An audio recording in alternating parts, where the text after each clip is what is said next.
때로는 우리가 인생에서 가장 가까운 사람들을 완벽하게 안다고 생각한다.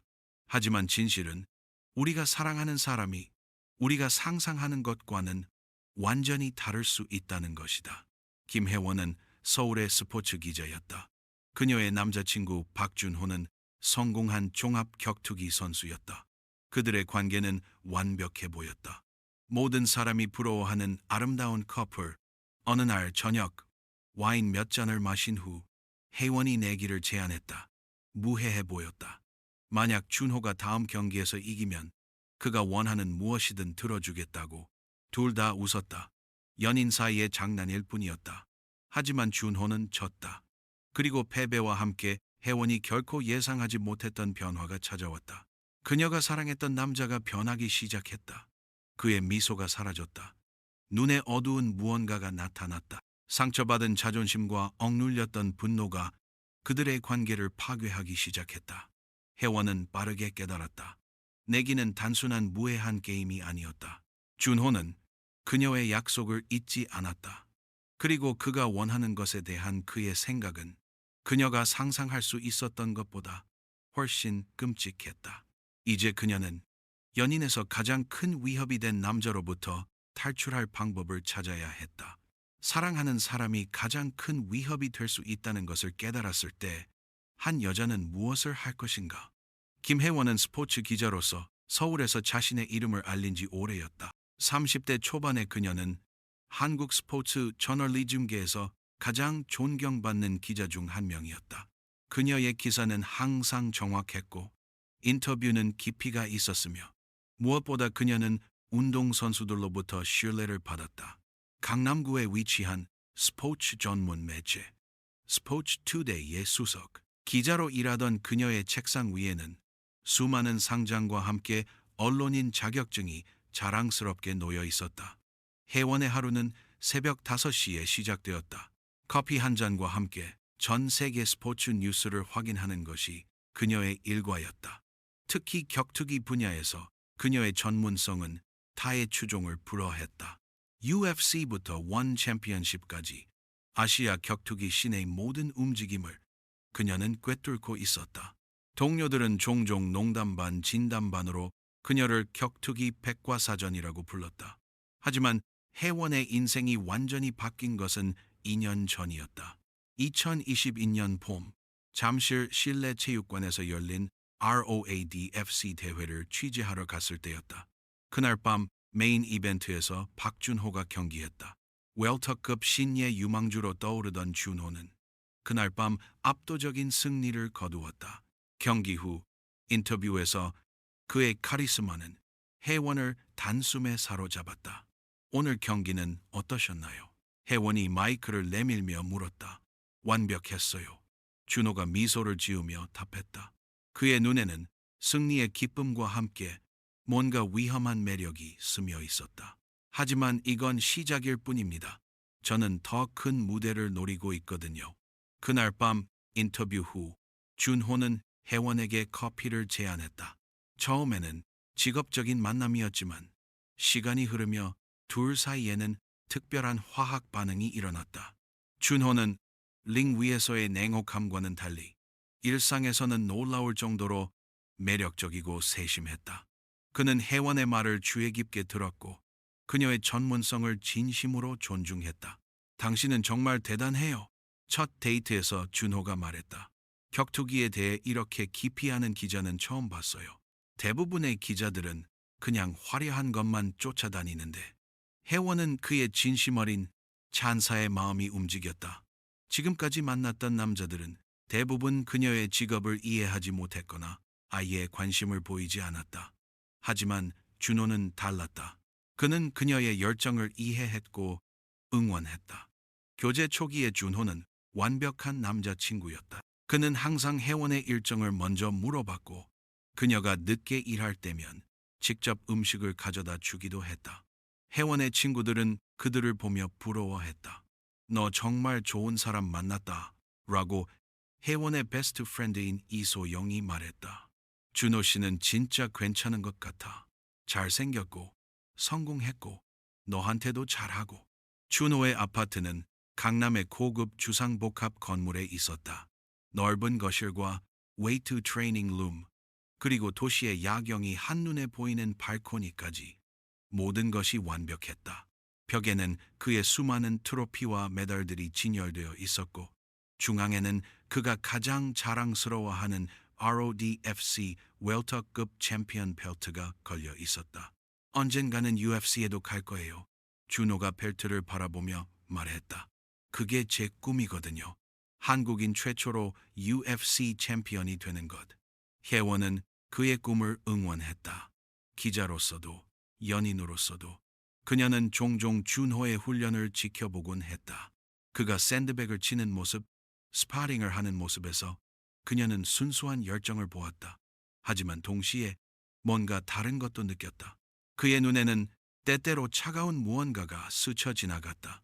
특히 지고 있을 때나 자신의 뜻대로 되지 않을 때였다. 한국의 MMA씬은 빠르게 성장하고 있었다. 원 챔피언십에서 활약하는 한국 선수들이 늘어나고 국내 리그들도 점점 수준이 높아지고 있었다. 준호는 이 흐름의 중심에 있었다. 그의 소속팀인 팀 스파르타는 서울에서 가장 유명한 격투기 체육관 중 하나였고 수많은 유명 선수들이 그곳에서 훈련했다. MMA는 단순한 스포츠가 아니에요. 준호가 어느 날 혜원에게 말했다. 이건 정신력의 싸움이에요. 링에 올라가는 순간 상대방을 완전히 지배해야 해요. 그렇지 않으면 당하는 건 자신이거든요. 혜원은 그의 말에서 뭔가 어두운 것을 감지했지만 그때는 그냥 선수로서의 강한 정신력이라고 생각했다. 모든 엘리트 운동 선수들은 그런 면이 있지 않나 싶었다. 그들의 관계는 순조롭게 발전했다. 준호는 혜원을 자신의 친구들과 동료들에게 자랑스럽게 소개했다. 내 여자친구 혜원이에요. 스포츠 기자인데 정말 실력이 대단해요 라고 말하며 그녀를 자랑했다. 혜원 역시 준호를 자신의 동료들에게 소개했다. 그들은 서로의 성공을 축하했고 어려움을 함께 나눴다. 하지만 시간이 지나면서 준호의 작은 변화들이 눈에 띄기 시작했다. 처음에는 사소한 것들이었다. 혜원이 다른 남자 선수들과 인터뷰할 때 약간의 질투를 보인다든지 그녀의 스케줄에 대해 지나치게 자세히 물어본다든지 혜원은 그것을 사랑의 표현이라고 받아들였다. 오늘 누구랑 인터뷰했어? 준호가 물었다. 김태훈 선수랑요. UFC 데뷔전 관련해서요. 혜원이 답했다. 아, 그 친구. 준호의 표정이 미묘하게 변했다. 걔 좀 건방진 것 같지 않아?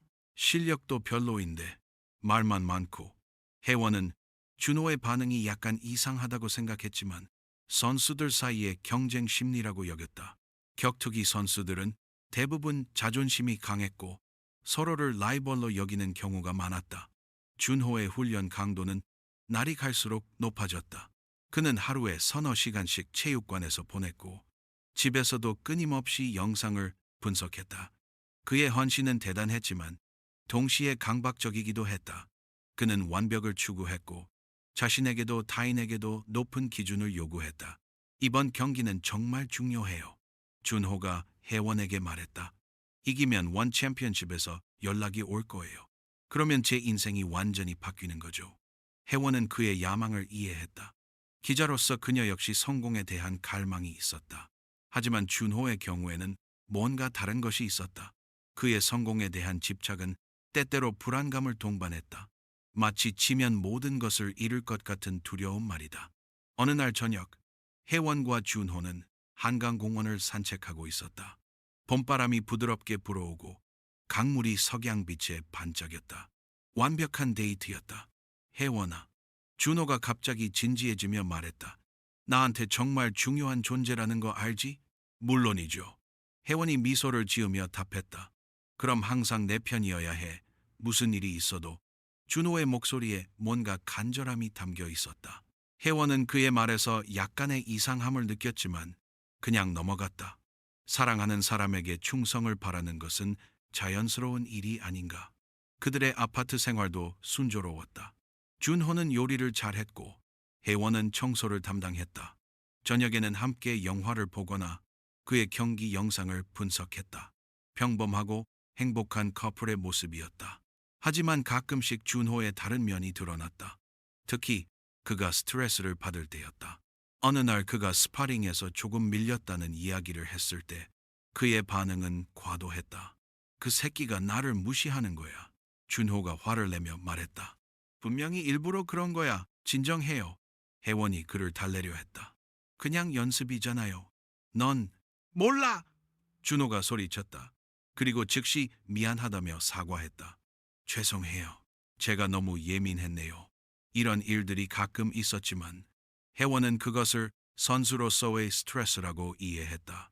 엘리트 운동 선수들은 모두 그런 면이 있다고 생각했다. 소영은 가끔 혜원에게 걱정스럽다는 얘기를 했다.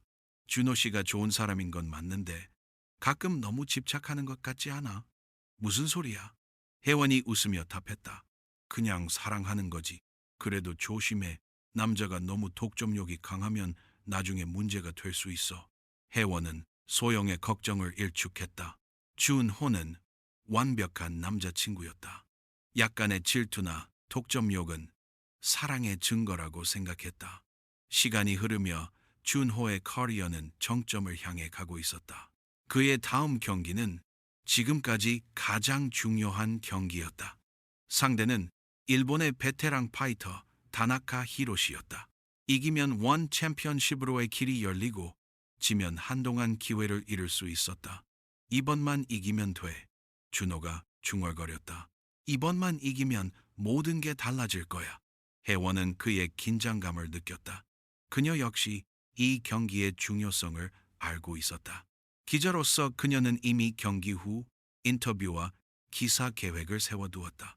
경기 일주일 전, 그들은 평소보다 일찍 집에 돌아왔다. 준호는 훈련을 마치고 샤워를 한 후 소파에 앉아 맥주를 마시고 있었다. 혜원도 하루 종일 취재를 마치고 피곤한 상태였다. 오늘 좀 힘들었어? 준호가 물었다. 네, 좀 그랬어요.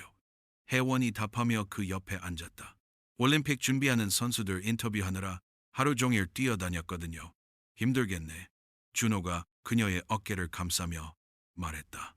나도 요즘 스트레스가 장난 아니야. 분위기가 좋았다. 둘 다 피곤했지만 함께 있다는 것만으로도 위안이 되었다. 혜원은 와인 한 병을 가져왔고 그들은 천천히 잔을 기울이며 이야기를 나눴다. 준호야, 혜원이 약간 취한 목소리로 말했다. 이번 경기 걱정되지? 당연히 걱정되지. 준호가 솔직하게 답했다. 하지만 자신 있어. 분명히 이길 거야. 그럼 내기 하나 할까? 혜원이 장난스럽게 말했다. 내기? 만약 당신이 이기면 내가 당신이 원하는 무엇이든 해줄게. 준호의 눈이 반짝였다. 정말? 물론이죠. 뭐든지. 그 순간 둘 다 웃었다. 연인 사이의 달콤한 농담처럼 느껴졌다. 하지만 혜원은 몰랐다.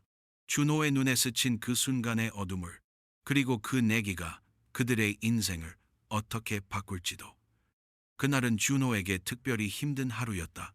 경기 이틀 전이라는 시점에서 그의 신경은 극도로 예민해져 있었다. 평소보다 더 강도 높은 훈련을 마친 후 그는 샤워실에서 나와 거울 속 자신의 모습을 오랫동안 바라봤다. 몸은 완벽했다. 근육은 적절히 발달되어 있었고 체중도 정확히 목표치였다. 하지만 그의 마음은 평온하지 않았다. 준비는 다 됐어? 팀 스파르타의 코치인 김철수가 물었다. 네, 물론이죠. 준호가 자신있게 답했지만 그의 목소리에는 미묘한 떨림이 있었다. 김 코치는 준호를 오랫동안 지켜본 사람이었다. 그는 준호의 실력을 믿었지만 동시에 그의 심리적 부담도 이해하고 있었다. 너무 부담 갖지 마. 네가 얼마나 열심히 준비했는지 다 알고 있어. 하지만 준호에게는 이번 경기가 단순한 한 경기가 아니었다. 이것은 그의 인생을 바꿀 수 있는 기회였다. 원 챔피언십으로 가는 관문이었고 더 나아가 언젠가 UFC에서 싸울 수 있는 발판이 될 수도 있었다. 그는 이 모든 것을 너무나 잘 알고 있었고 그래서 더욱 부담스러웠다. 훈련을 마친 후 준호는 혜원에게 전화를 걸었다. 오늘 저녁에 시간 있어? 물론이죠. 무슨 일이에요? 혜원의 목소리는 따뜻했다. 그냥 함께 있고 싶어. 어디 가서 술 한잔 할까?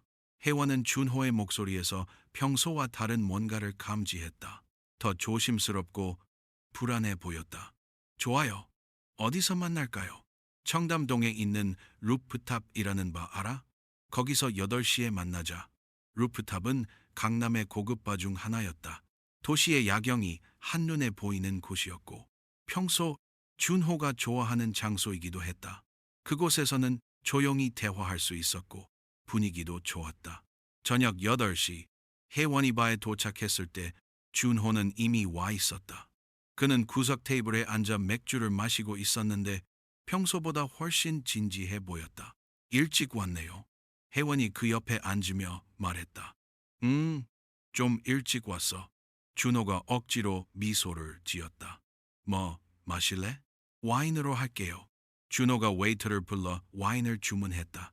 바의 분위기는 좋았다. 은은한 재즈 음악이 흘러나오고 창밖으로는 서울의 야경이 펼쳐져 있었다. 하지만 준호는 계속 초조해 보였다. 오늘 훈련은 어땠어요? 혜원가 물었다. 나쁘지 않았어. 준호가 맥주잔을 돌리며 답했다. 하지만 이상해. 경기가 가까워질수록 더 불안해져. 그런 게 정상 아닌가요? 중요한 경기니까. 맞지만 이번은 좀 달라. 준호의 목소리가 낮아졌다. 만약 지면 어떻게 될까 생각하니까 잠이 안 와. 혜원은 그의 손을 잡았다. 걱정 마세요. 당신은 충분히 준비했어요. 실력도 있고. 그래도 격투기는 한순간에 모든 게 결정되잖아. 아무리 준비해도 운이 따라주지 않으면. 혜원은 준호가 이렇게 불안해하는 모습을 처음 봤다. 평소에 그는 자신감 넘치고 당당했는데 지금은 마치 다른 사람 같았다. 그녀는 그의 기분을 풀어주고 싶었다. 당신은 너무 걱정이 많아요. 혜원이 웃으며 말했다. 이길 거라고 확신해요. 정말? 물론이죠. 제가 언제 틀린 적 있나요? 그들은 서로를 바라보며 웃었다. 분위기가 조금씩 풀어지기 시작했다. 와인이 도착하고 혜원은 한 모금 마신 후 기분이 좋아졌다. 이번 경기 후에는 뭘 하고 싶어요? 혜원이 물었다. 일단 이기고 나서 생각할게. 준호가 웃었다. 그때 가서 축하 파티라도 하자. 좋은 생각이에요. 시간이 지나면서 분위기는 점점 좋아졌다. 와인과 맥주의 효과도 있었고 무엇보다 함께 있다는 것만으로도 두 사람 모두 편안해졌다. 준호의 긴장도 조금씩 풀어지는 것 같았다. 혜원아, 준호가 그녀의 눈을 바라보며 말했다. 너와 함께 있으면 모든 게 괜찮을 것 같아. 저도 그래요. 정말 고마워. 이렇게 힘들 때 곁에 있어줘서. 혜원은 그의 진심이 느껴졌다. 이런 순간들이 그녀가 준호를 사랑하는 이유였다. 그는 강한 척하지만 실제로는 상처받기 쉬운 면도 있었고 그런 솔직함이 그녀의 마음을 움직였다. 그런데 말이에요. 혜원이 와인을 한 모금 더 마신 후 장난스럽게 말했다. 정말 이길 자신 있어요? 당연하지. 준호가 자신 있게 답했다. 의심하는 거야? 아니에요. 그냥 혹시 모르잖아요. 혹시 모른다고?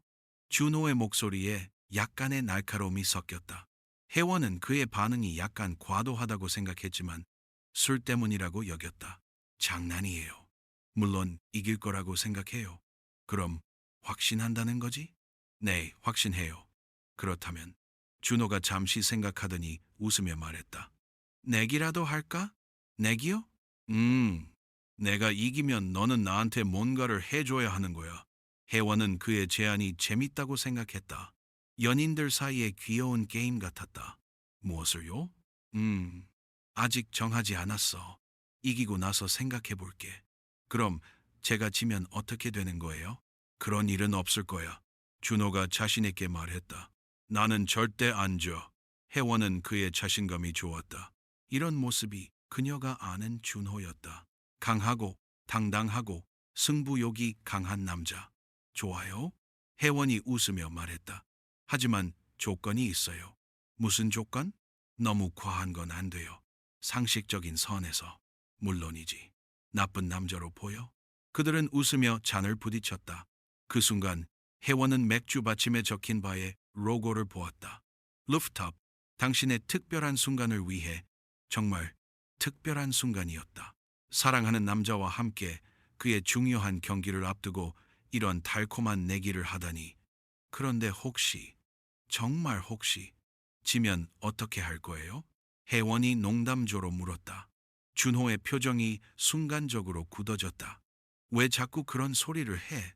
그냥 궁금해서요. 만약의 경우 말이에요. 만약의 경우는 없어. 준호의 목소리가 차갑게 변했다. 나는 절대 지지 않아. 혜원은 그의 갑작스런 변화에 당황했다. 농담이었어요. 화내지 마세요. 준호는 심호흡을 한 후 다시 미소를 지었다. 미안해. 요즘 너무 예민해진 것 같아. 괜찮아요. 이해해요. 하지만 그 순간의 변화는 혜원에게 묘한 인상을 남겼다. 준호에게 지는 것에 대한 이야기는 금기인 것 같았다. 마치 그런 가능성을 인정하는 것 자체를 받아들일 수 없는 것처럼. 어쨌든 내기는 성립이네요. 혜원이 분위기를 바꾸려고 말했다. 맞아. 약속이야. 준호가 다시 웃었다. 하지만 그의 눈에는 뭔가 다른 것이 있었다. 마치 이미 승리 후의 보상에 대해 구체적으로 생각하고 있는 것 같았다. 그들은 그 후로도 1시간 정도 더 함께 시간을 보냈다. 대화는 다시 편안해졌고 준호의 긴장도 많이 풀어진 것 같았다. 하지만 가끔씩 그는 멍하니 무언가를 생각하는 표정을 지었다. 뭘 그렇게 생각해요? 혜원이 물었다. 아무것도 아니야. 그냥 경기 생각. 너무 부담 갖지 마세요. 결과가 어떻든 저는 당신을 응원할 거예요. 고마워. 준호가 그녀의 손을 잡았다. 정말 고마워. 하지만 그의 손은 평소보다 더 강하게 그녀의 손을 움켜쥐었다. 마치 놓치지 않으려는 것처럼. 바에서 나올 때 준호는 맥주 받침을 주머니에 넣었다. 기념품으로. 왜요? 우리가 내기를 한 날을 기억하려고. 혜원은 그의 행동이 귀엽다고 생각했다. 하지만 그녀는 몰랐다. 준호에게 그 받침은 단순한 기념품이 아니라 약속의 증거라는 것을, 그리고 그가 그 약속을 얼마나 진지하게 받아들이고 있는지도. 택시에서 헤어지기 전에 준호가 말했다. 혜원아, 나 정말 이길 거야. 알아요. 그럼 약속 잊지 마. 물론이죠. 그날 밤 혜원은 집에 돌아가서 준호와의 저녁을 떠올렸다. 전반적으로 좋은 시간이었지만 뭔가 찜찜한 기분이 남아 있었다. 준호의 반응이 때때로 과도했고 특히 지는 것에 대한 언급에 대한 그의 반응은 이상했다.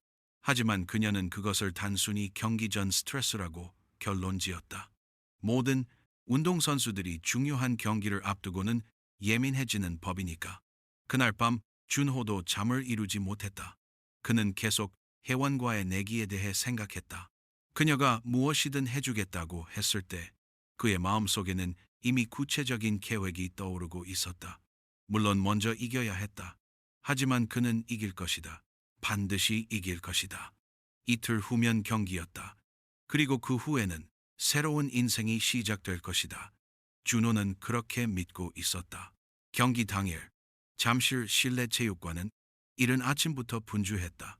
로드 FC 47은 한국 격투기 팬들이 손꼽아 기다리던 대회였고 준호 대 다나카 히로시의 경기는 메인 이벤트 직전의 세미 메인이었다. 혜원은 기자로서 새벽부터 현장에 나와 선수들의 컨디션 체크와 사전 인터뷰를 진행하고 있었다. 오늘 컨디션은 어떠세요? 혜원이 다른 선수에게 질문하면서도 계속 준호를 찾고 있었다. 하지만 그는 아직 경기장에 도착하지 않은 것 같았다. 오후 2시, 준호가 팀 스파르타 멤버들과 함께 경기장에 도착했다. 그의 얼굴은 평소보다 더 굳어 보였고 눈에는 강한 결심이 담겨 있었다. 하지만 동시에 혜원은 그의 어깨가 미묘하게 떨리고 있는 것을 발견했다. 준비는 다 됐나? 김철수 코치가 물었다. 네, 완벽합니다. 준호가 답했지만 그의 목소리는 평소보다 높았다. 혜원은 기자석에서 준호를 바라봤다. 그가 웜업을 하는 모습, 팀원들과 전략을 확인하는 모습을 지켜보면서 그녀는 묘한 불안감을 느꼈다. 뭔가 평소와 달랐다. 준호는 항상 경기 전에 차분했는데 오늘은 과도하게 에너지가 넘치는 것 같았다. 오후 6시 언더카드 경기들이 시작됐다. 관중석은 점점 채워졌고 분위기도 점점 뜨거워졌다. 혜원은 다른 경기들을 취재하면서도 계속 시계를 확인했다. 준호의 경기는 9시 예정이었다. 8시 30분 준호가 백스테이지에서 마지막 준비를 하고 있을 때 혜원은 잠시 그를 만날 수 있었다. 기분은 어때요? 혜원이 조심스럽게 물었다. 완벽해. 준호가 짧게 답했다. 그의 눈에는 뭔가 위험한 것이 번뜩였다.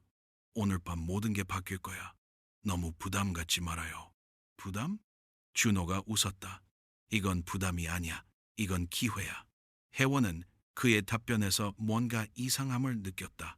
평소의 준호라면 그녀와 농담도 하고 더 편안한 모습을 보였을 텐데 오늘은 마치 다른 사람 같았다. 내기 기억하지? 준호가 갑자기 말했다. 네, 물론이죠. 약속이야. 준호의 목소리에는 뭔가 절박함이 담겨 있었다. 9시 정각, 준호의 입장 음악이 울려 퍼졌다. 그는 링으로 향하면서 관중들의 환호에 응답했다. 겉으로는 자신만만해 보였지만 혜원은 그의 주먹이 평소보다 더 꽉 쥐어져 있는 것을 알아차렸다. 상대인 다나카 히로시는 일본의 베테랑 파이터였다. 35살로 준호보다 6살 많았지만 오랜 경험과 뛰어난 그라운드 게임으로 유명했다. 그는 조용히 링에 올라와 준호를 바라봤다.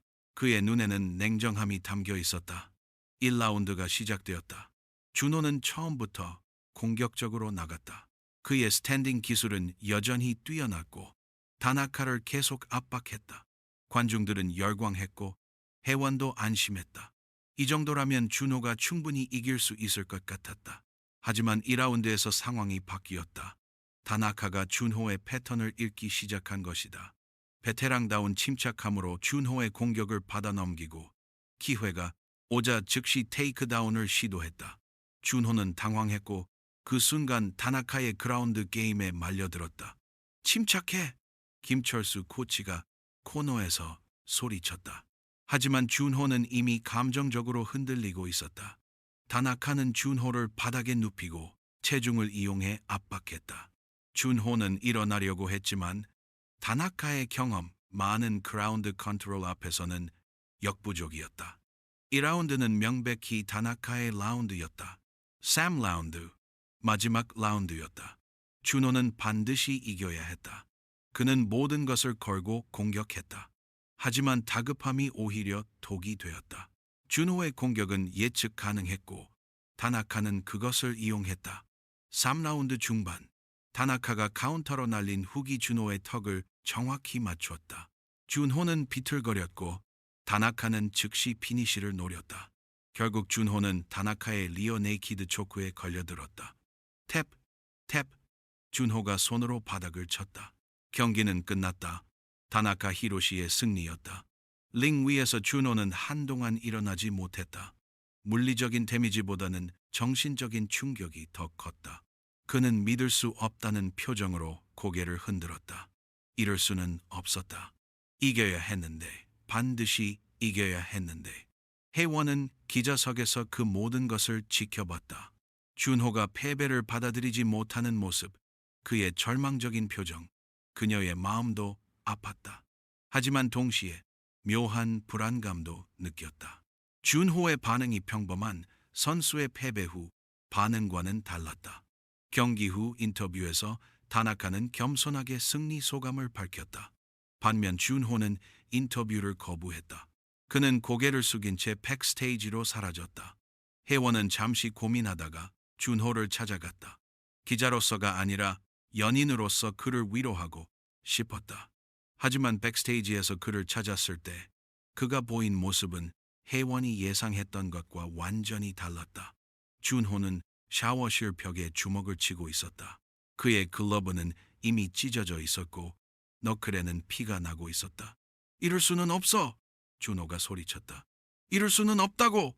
준호야. 혜원이 조심스럽게 다가갔다. 준호가 돌아봤다. 그의 눈에는 혜원이 지금까지 한 번도 본 적 없는 어둠이 담겨 있었다. 분노, 굴욕감, 그리고 뭔가 더 위험한 것. 왜 여기 있어? 준호의 목소리는 차가웠다. 당신이 걱정돼서요. 걱정?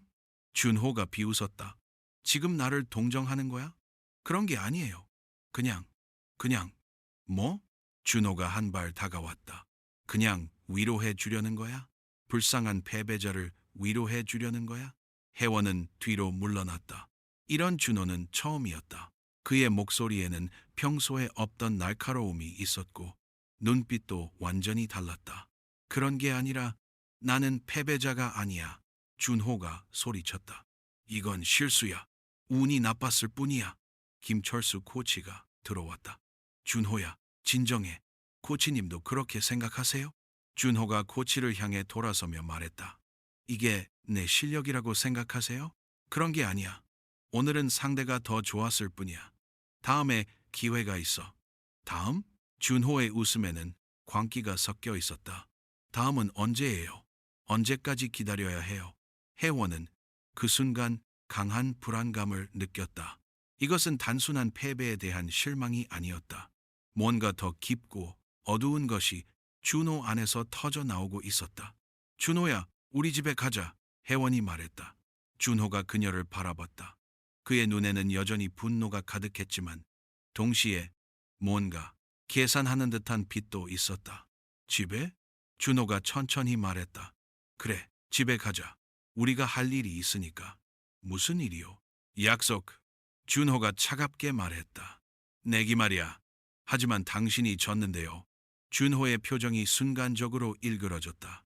뭐라고? 아, 그게 아니라. 혜원이 당황하며 말했다. 그냥 내기는 취소하자는 뜻이었어요. 취소? 준호가 한 발 더 가까이 다가왔다. 약속을 취소한다고? 혜원은 그의 변화된 모습에 겁이 났다. 이것은 그녀가 아는 준호가 아니었다. 사랑스럽고 다정했던 남자가 어디로 간 것일까? 준호야, 진정해요. 나는 충분히 진정해.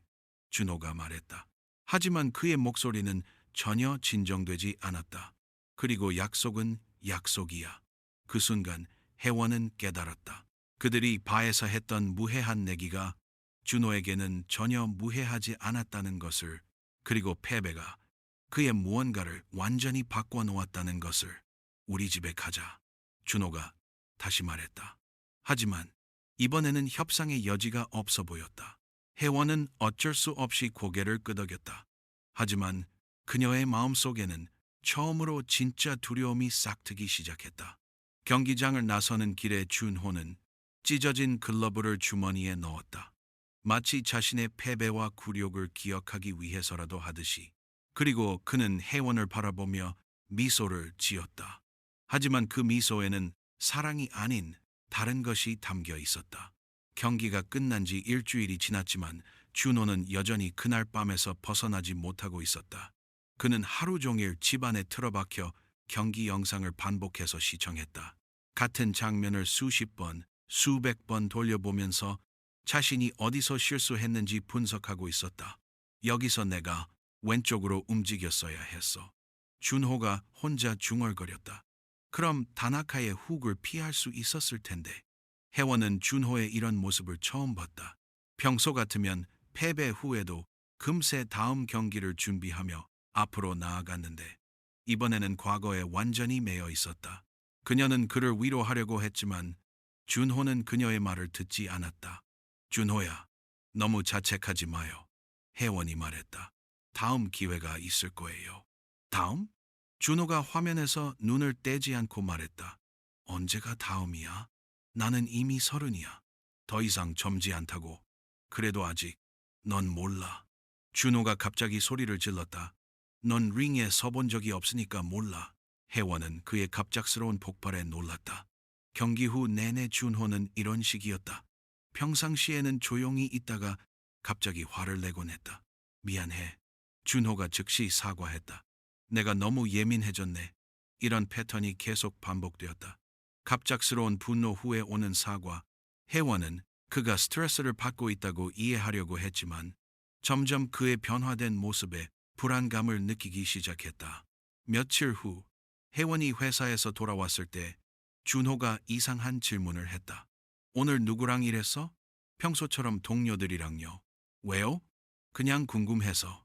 준호의 목소리는 평온했지만 그의 눈에는 뭔가 다른 것이 있었다. 남자 동료도 있었어? 네, 물론이죠. 박 기자님이랑 김 기자님도 계시고 그 사람들이랑 어떤 이야기를 했어? 혜원은 준호의 질문이 이상하다고 생각했다. 전에는 이런 자세한 것까지 묻지 않았는데 그냥 업무 이야기요. 다음 주 취재 계획이랑 다른 건 없었어? 다른 게 뭐요? 준호는 한동안 그녀를 바라보더니 고개를 끄덕였다. 아무것도 아니야. 그냥 궁금했을 뿐이야. 하지만 그 후로 준호는 계속 혜원의 하루 일과에 대해 자세히 물어보기 시작했다. 누구를 만났는지, 무슨 대화를 했는지, 어디에 갔는지. 처음에는 관심의 표현이라고 생각했지만 점점 그것이 감시에 가깝다는 것을 깨달았다. 오늘 회사에서 좀 늦을 것 같아요. 혜원이 어느 날 전화로 말했다. 왜? 무슨 일이야?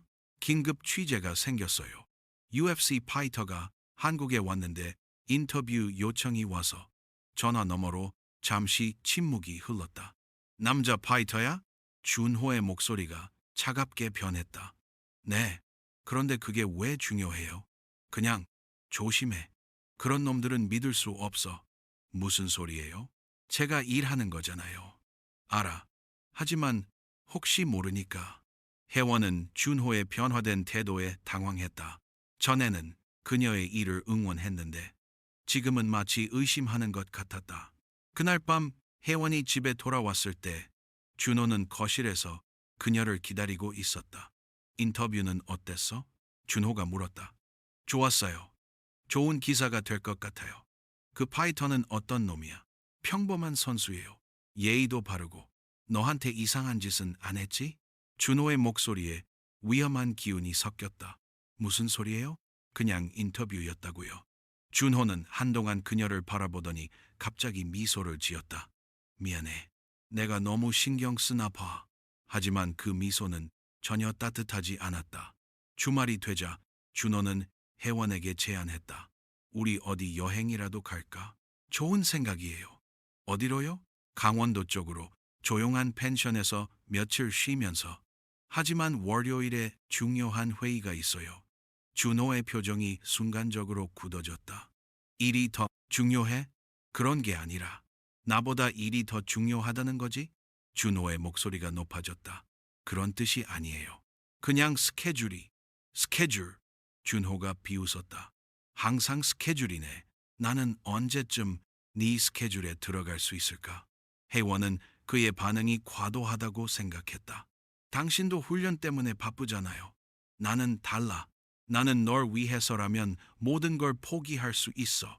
그 말에서 혜원은 뭔가 이상함을 느꼈다. 사랑과 집착의 경계가 모호해지고 있었다. 며칠 후 혜원의 친구 소영이 전화를 걸어왔다. 혜원아? 오랜만이네. 요즘 어떻게 지내? 그냥 그래. 준호 씨랑은 잘 지내고 있어? 혜원은 잠시 망설였다. 소영에게 준호의 변화에 대해 말해야 할지 고민됐다. 괜찮아. 목소리가 이상한데? 무슨 일 있어? 아니야. 아무것도 없어.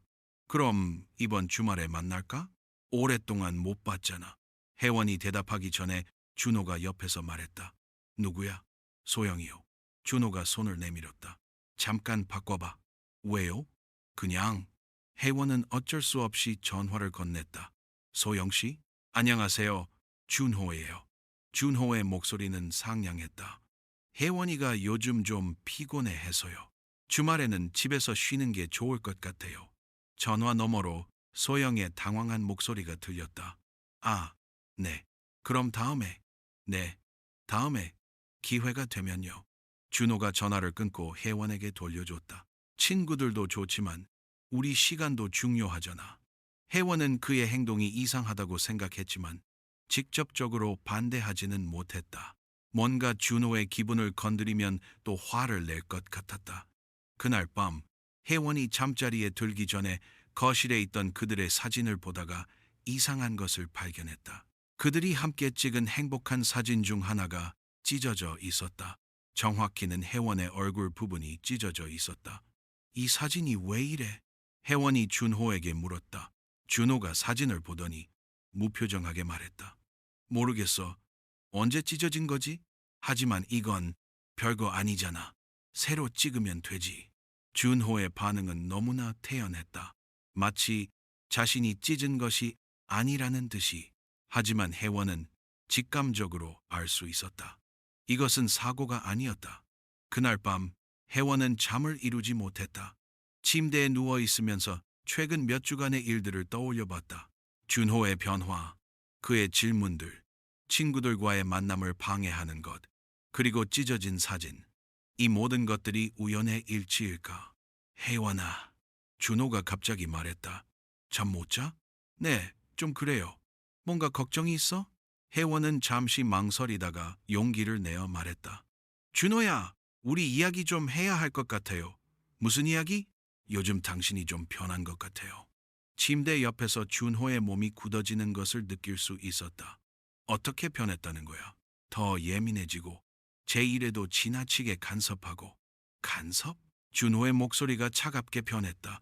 사랑하는 사람을 걱정하는 게 간섭이야? 그런 뜻이 아니라. 그럼 무슨 뜻이야? 준호가 침대에서 일어나 앉았다. 내가 너를 사랑하지 말라는 거야? 사랑과 통제는 달라요. 통제? 준호의 웃음소리에는 위험한 기운이 담겨 있었다. 내가 널 통제한다고? 아니에요. 그게 아니라. 그럼 뭐야? 명확하게 말해봐. 혜원은 그의 변화된 어조에 겁이 났다. 하지만 이 문제를 넘어가면 안 될 것 같았다. 내기 말이에요. 그것도 취소하면 안 될까요? 순간 방 안이 얼어붙었다. 준호는 한동안 아무 말도 하지 않았다. 내기를 취소하자고? 준호가 천천히 말했다. 네, 그냥 장난이었잖아요. 장난? 준호가 일어서서 그녀를 내려다봤다. 약속을 장난이라고? 하지만 당신이 졌잖아요. 그 순간 준호의 얼굴이 완전히 일그러졌다. 또 그 소리야? 내가 졌다는 소리야? 사실이잖아요. 준호가 갑자기 벽장으로 가서 뭔가를 꺼냈다. 그것은 그날 밤 바에서 가져온 받침이었다. 이게 뭔지 알아? 준호가 받침을 흔들며 말했다. 우리의 약속이야. 네가 한 약속. 하지만 약속은 약속이야. 준호가 소리쳤다. 이기고 지고가 중요한 게 아니야. 혜원은 그의 논리를 이해할 수 없었다. 내기는 분명히 그가 이기면 무엇이든 해달라는 것이었는데 왜 진 것을 인정하지 않을까? 준호야, 진정해요. 나는 진정해. 준호가 더 크게 소리쳤다. 네가 약속을 지키면 돼. 그 순간 혜원은 깨달았다. 이것은 더 이상 그녀가 아는 준호가 아니었다. 그리고 그녀는 심각한 문제에 빠져 있었다. 그날 밤의 대화 이후 준호는 더욱 조심스러워졌다. 표면적으로는 예전의 다정한 모습을 보이려고 노력했지만 혜원은 그의 눈빛이 변한 것을 알 수 있었다. 마치 그녀를 지켜보는 시선이 더욱 예리해진 것 같았다. 며칠 후 아침, 혜원이 회사에 가려고 준비하고 있을 때 준호가 커피를 가져다 주었다. 고마워요. 혜원이 미소를 지으며 말했다. 별거 아니야. 준호도 미소를 지었다. 그런데 혜원아, 휴대폰 좀 봐도 될까? 휴대폰을요? 왜요? 어제 너한테 전화했는데 안 받더라. 고장 난 건 아닌지 확인해 보려고. 혜원은 이상하다고 생각했다. 어제 준호의 전화를 놓친 기억이 없었다. 하지만 그의 부드러운 어조에 거부하기 어려웠다. 여기 있어요. 혜원이 핸드폰을 건넸다. 준호는 능숙하게 폰을 조작하기 시작했다. 통화 기록, 문자 메시지, 심지어 메신저 앱까지 확인했다. 혜원은 그의 행동이 불편했지만 뭔가 문제를 제기하면 또 갈등이 생길까봐 참았다. 이상하네. 준호가 중얼거렸다. 누구한테서 이렇게 많은 메시지가 왔지? 업무 관련 메시지들이에요. 박 기자라는 사람은 누구야? 회사 동료예요. 같이 일하는 선배 기자님이요. 준호의 눈빛이 변했다. 이 사람이 너한테 수고했어라고 메시지를 보냈네? 취재 후에 인사차 보낸 거예요. 남자가 여자한테 이런 메시지를 보내는 게 정상이야? 혜원은 당황했다. 평범한 업무 메시지를 문제 삼는 준호의 모습이 이해되지 않았다. 정말 아무것도 아니에요. 그냥 예의차. 예의? 준호가 폰 화면을 들이밀었다. 여기 보면 이모티콘도 있잖아. 단순한 업무 메시지에 웃는 이모티콘을 왜 보내? 그런 건 요즘 다들 쓰는 거예요. 준호는 한동안 메시지를 들여다보더니 갑자기 폰을 바닥에 떨어뜨렸다. 딱딱한 타일, 바닥에 떨어진 폰의 화면에 금이 갔다. 아, 준호가 놀란 척 연기했다. 미안해, 실수였어. 제 폰이, 혜원이 깨진 폰을 집어들었다. 진짜 미안해. 내가 새로 사줄게. 괜찮아요. 수리하면 되니까. 하지만 준호가 실수로 떨어뜨린 것이 아니라는 걸 혜원은 직감적으로 알 수 있었다. 그의 표정에는 미안함보다는 뭔가 다른 감정이 스쳐 지나갔다. 그날 오후 혜원이 폰 수리점에 갔을 때 기사가 말했다. 화면만 교체하면 되는데 며칠 걸릴 것 같아요. 급하시면 임시폰 빌려드릴까요? 네. 그럽시다. 임시폰을 받고 회사로 돌아가는 길에 혜원은 소영에게 전화를 걸어보려고 했다. 하지만 연락처가 없었다. 모든 연락처가 깨진 폰에 들어있었기 때문이었다. 이상해. 혜원은 생각했다.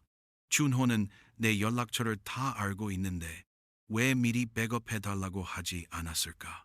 저녁에 집에 돌아왔을 때 준호가 요리를 하고 있었다. 평소보다 더 정성스럽게 음식을 준비한 것 같았다. 폰 수리는 어떻게 됐어? 준호가 물었다. 며칠 걸린다고 해요. 임시폰 빌렸어요. 그래? 불편하겠네. 좀 그래요. 연락처도 다 날아가고 내가 알고 있는 번호들은 알려줄게. 누구 번호가 필요해? 혜원은 잠시 망설였다. 소영의 번호를 달라고 해야 할까? 하지만 준호의 반응이 걱정됐다. 회사 번호만 있으면 돼요. 회사 번호? 다른 건 필요 없어? 지금은 괜찮아요. 준호가 미소를 지었다. 그럼 잘 됐네. 요즘 너무 많은 사람들과 연락하느라 피곤해 보였거든.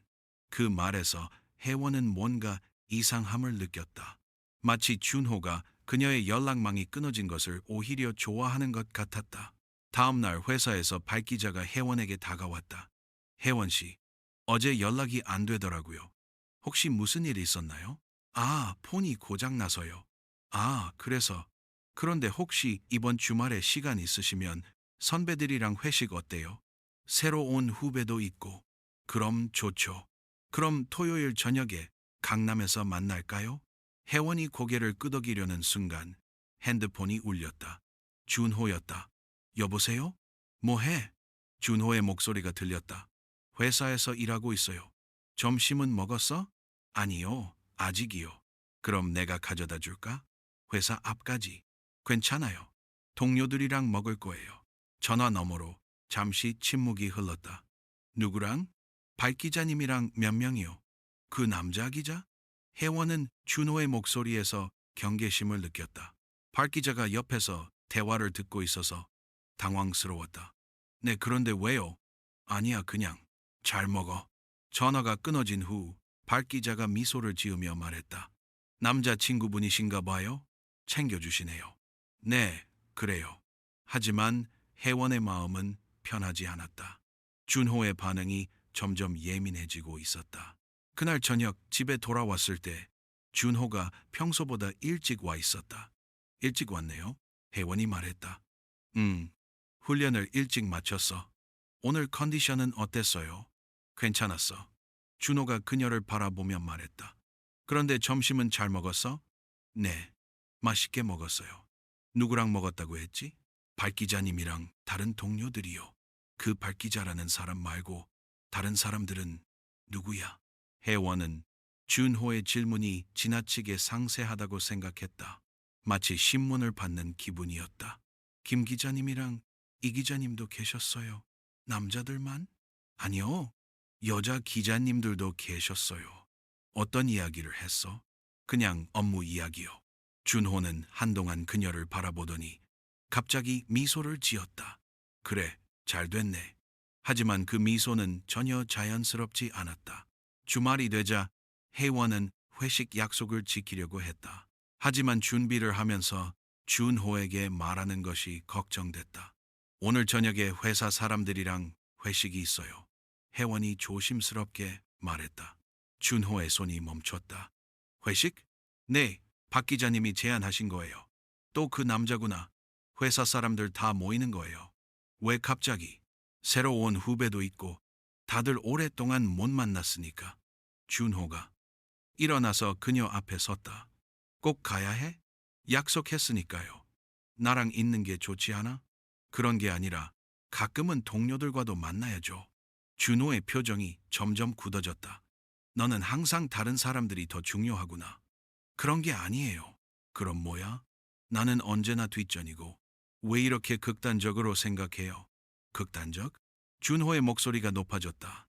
내가 극단적이야? 제발 이해해 주세요. 저도 사회생활을 해야 하는 사람이에요. 사회생활?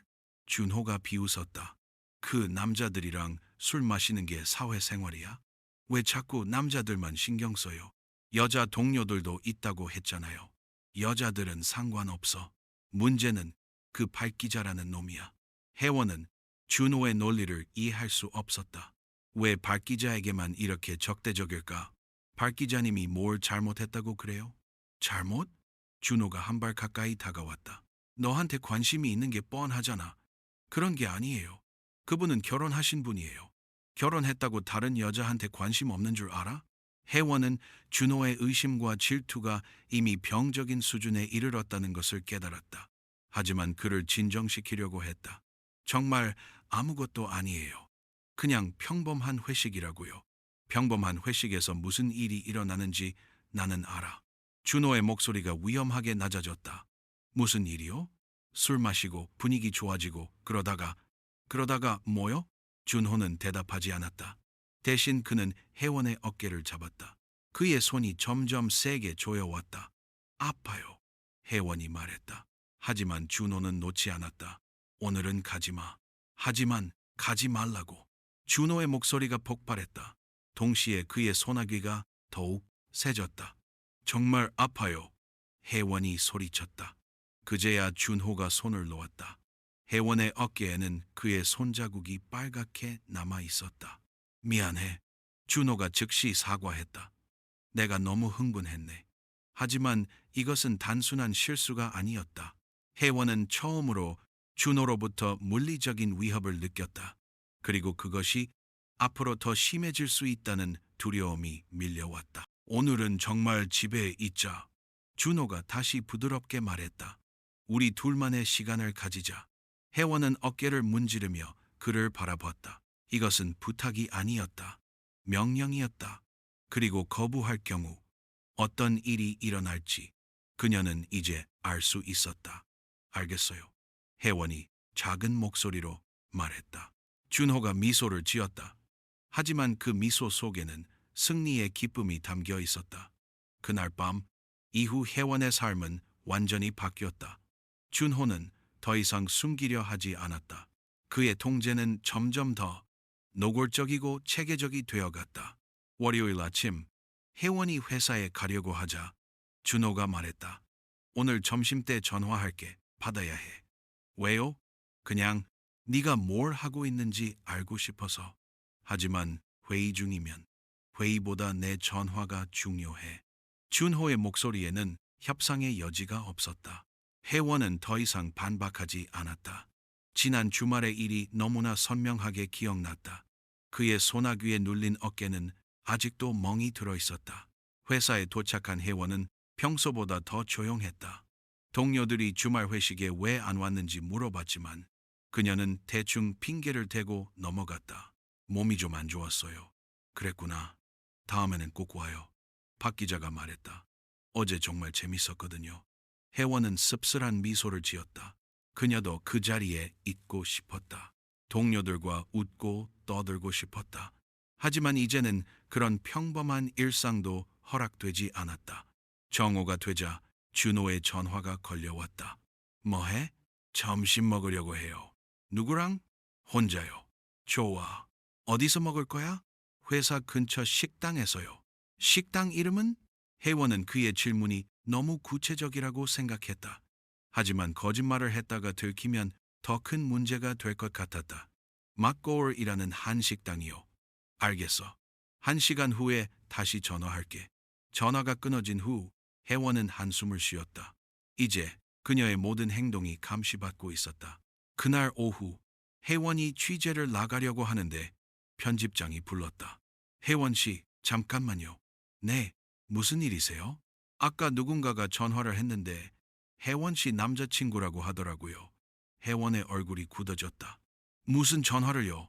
혜원 씨가 오늘 어디 취재 나가는지 물어보더라고요. 좀 이상했어요. 죄송합니다. 제가 따로 말씀드릴게요. 편집장은 걱정스러운 표정을 지었다. 혜원 씨, 혹시 무슨 문제 있어요? 요즘 좀 이상해 보이거든요. 아니에요. 괜찮아요. 하지만 편집장은 쉽게 넘어가지 않았다. 만약 도움이 필요하면 언제든 말해요. 우리가 도울 수 있는 일이 있으면 정말 괜찮습니다. 혜원이 억지로 미소를 지었다. 그날 저녁 집에 돌아왔을 때 준호가 기다리고 있었다. 취재는 어땠어? 좋았어요. 누구를 인터뷰했어? 여자 배구 선수요. 남자는 없었어? 코치님이 계셨어요. 준호의 눈빛이 변했다. 나이는 50대 정도요. 그래도 남자잖아. 혜원은 준호의 반응에 지쳤다. 모든 남자를 의심하는 그의 모습이 점점 더 병적으로 느껴졌다. 준호야, 이제 그만해요. 뭘 그만해? 이렇게 의심하는 거요. 저는 그냥 일을 하는 거예요. 준호가 일어나서 그녀에게 다가왔다. 의심? 내가 널 의심한다고? 계속 누구를 만났는지, 뭘 했는지, 그게 의심이야? 준호의 목소리가 높아졌다. 사랑하는 사람에게 관심을 갖는 게 의심이야? 이건 관심이 아니에요. 감시예요. 그 순간 준호의 얼굴이 완전히 일그러졌다. 그는 혜원의 팔을 거칠게 잡았다. 감시? 준호가 그녀의 팔을 비틀었다. 내가 널 감시한다고? 아파요. 혜원이 소리쳤다. 누가 너를 사랑하는데 감시라고 하는 거야? 놓아주세요. 준호가 더 세게 비틀었다. 혜원의 팔에 빨간 자국이 생겼다. 사랑한다는 게 뭔지 알아? 준호가 그녀의 얼굴 가까이 대고 말했다. 사랑한다는 건 상대방을 지키는 거야. 이건 사랑이 아니에요. 그 순간 준호가 그녀를 벽으로 밀쳤다. 혜원의 등이 벽에 부딪히며 둔한 소리가 났다. 사랑이 아니라고? 준호의 눈에는 광기가 서려 있었다. 그럼 뭐야? 내가 널 괴롭히는 거야? 혜원은 그의 완전히 변한 모습에 경악했다. 이것은 더 이상 그녀가 사랑했던 남자가 아니었다. 제발, 진정해요. 나는 진정해. 준호가 소리쳤다. 네가 날 미치게 만드는 거야. 그는 갑자기 거실에 화분을 집어던졌다. 화분은 벽에 부딪히며 산산조각이 났다. 흙과 꽃이 바닥에 흩어졌다. 이것도 내 잘못이야? 준호가 파편을 발로 차며 말했다. 네가 날 이렇게 만든 거야. 혜원은 벽에 등을 대고 떨고 있었다. 준호의 폭력성이 이제 완전히 표면으로 드러나고 있었다. 죄송해요. 혜원이 작은 목소리로 말했다. 죄송하다고? 준호가 비웃었다. 그럼 이제부터 제대로 해? 네? 내 말 잘 들을 거야? 네. 준호가 그녀 앞에 무릎을 꿇고 앉았다. 갑자기 그의 표정이 바뀌었다.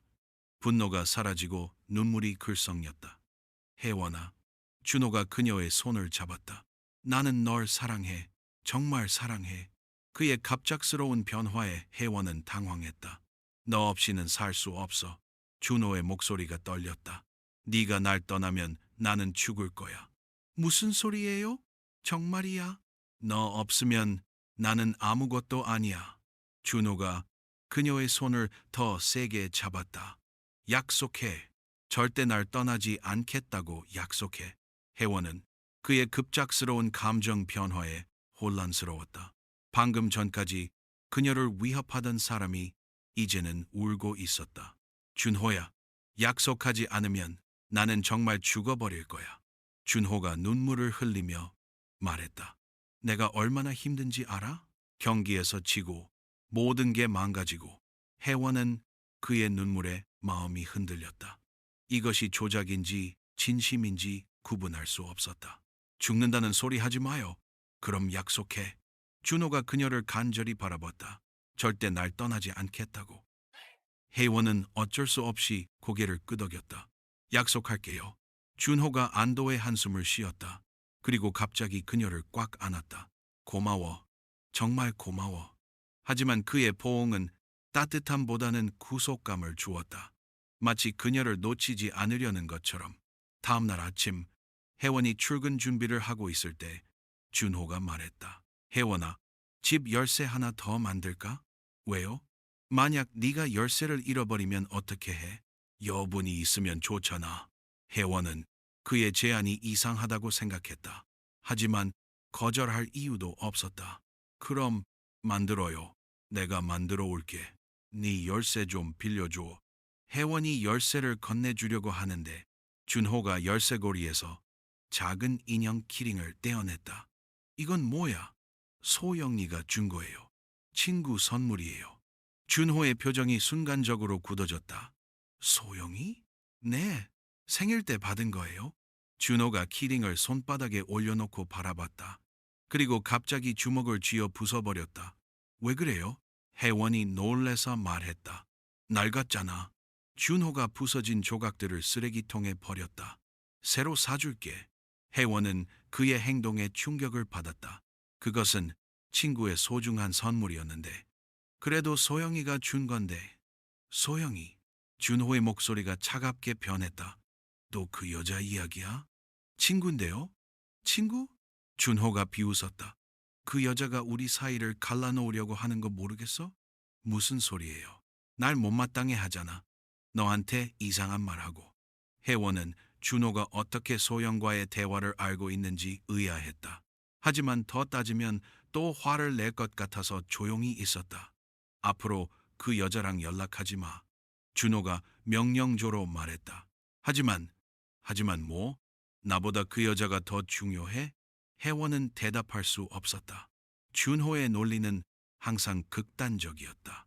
그에게는 중간이 없었다. 모든 것이 흑 아니면 백이었다. 알겠어요. 혜원이 체념하며 말했다. 그날 저녁 준호가 열쇠를 가져왔다. 하지만 그는 여분의 열쇠를 혜원에게 주지 않았다. 여분 열쇠는 어디 있어요? 내가 가지고 있을게. 더 안전하잖아. 하지만 제 집인데요. 준호가 그녀를 빤히 바라봤다. 내 집? 우리 집이지. 그 순간 혜원은 깨달았다.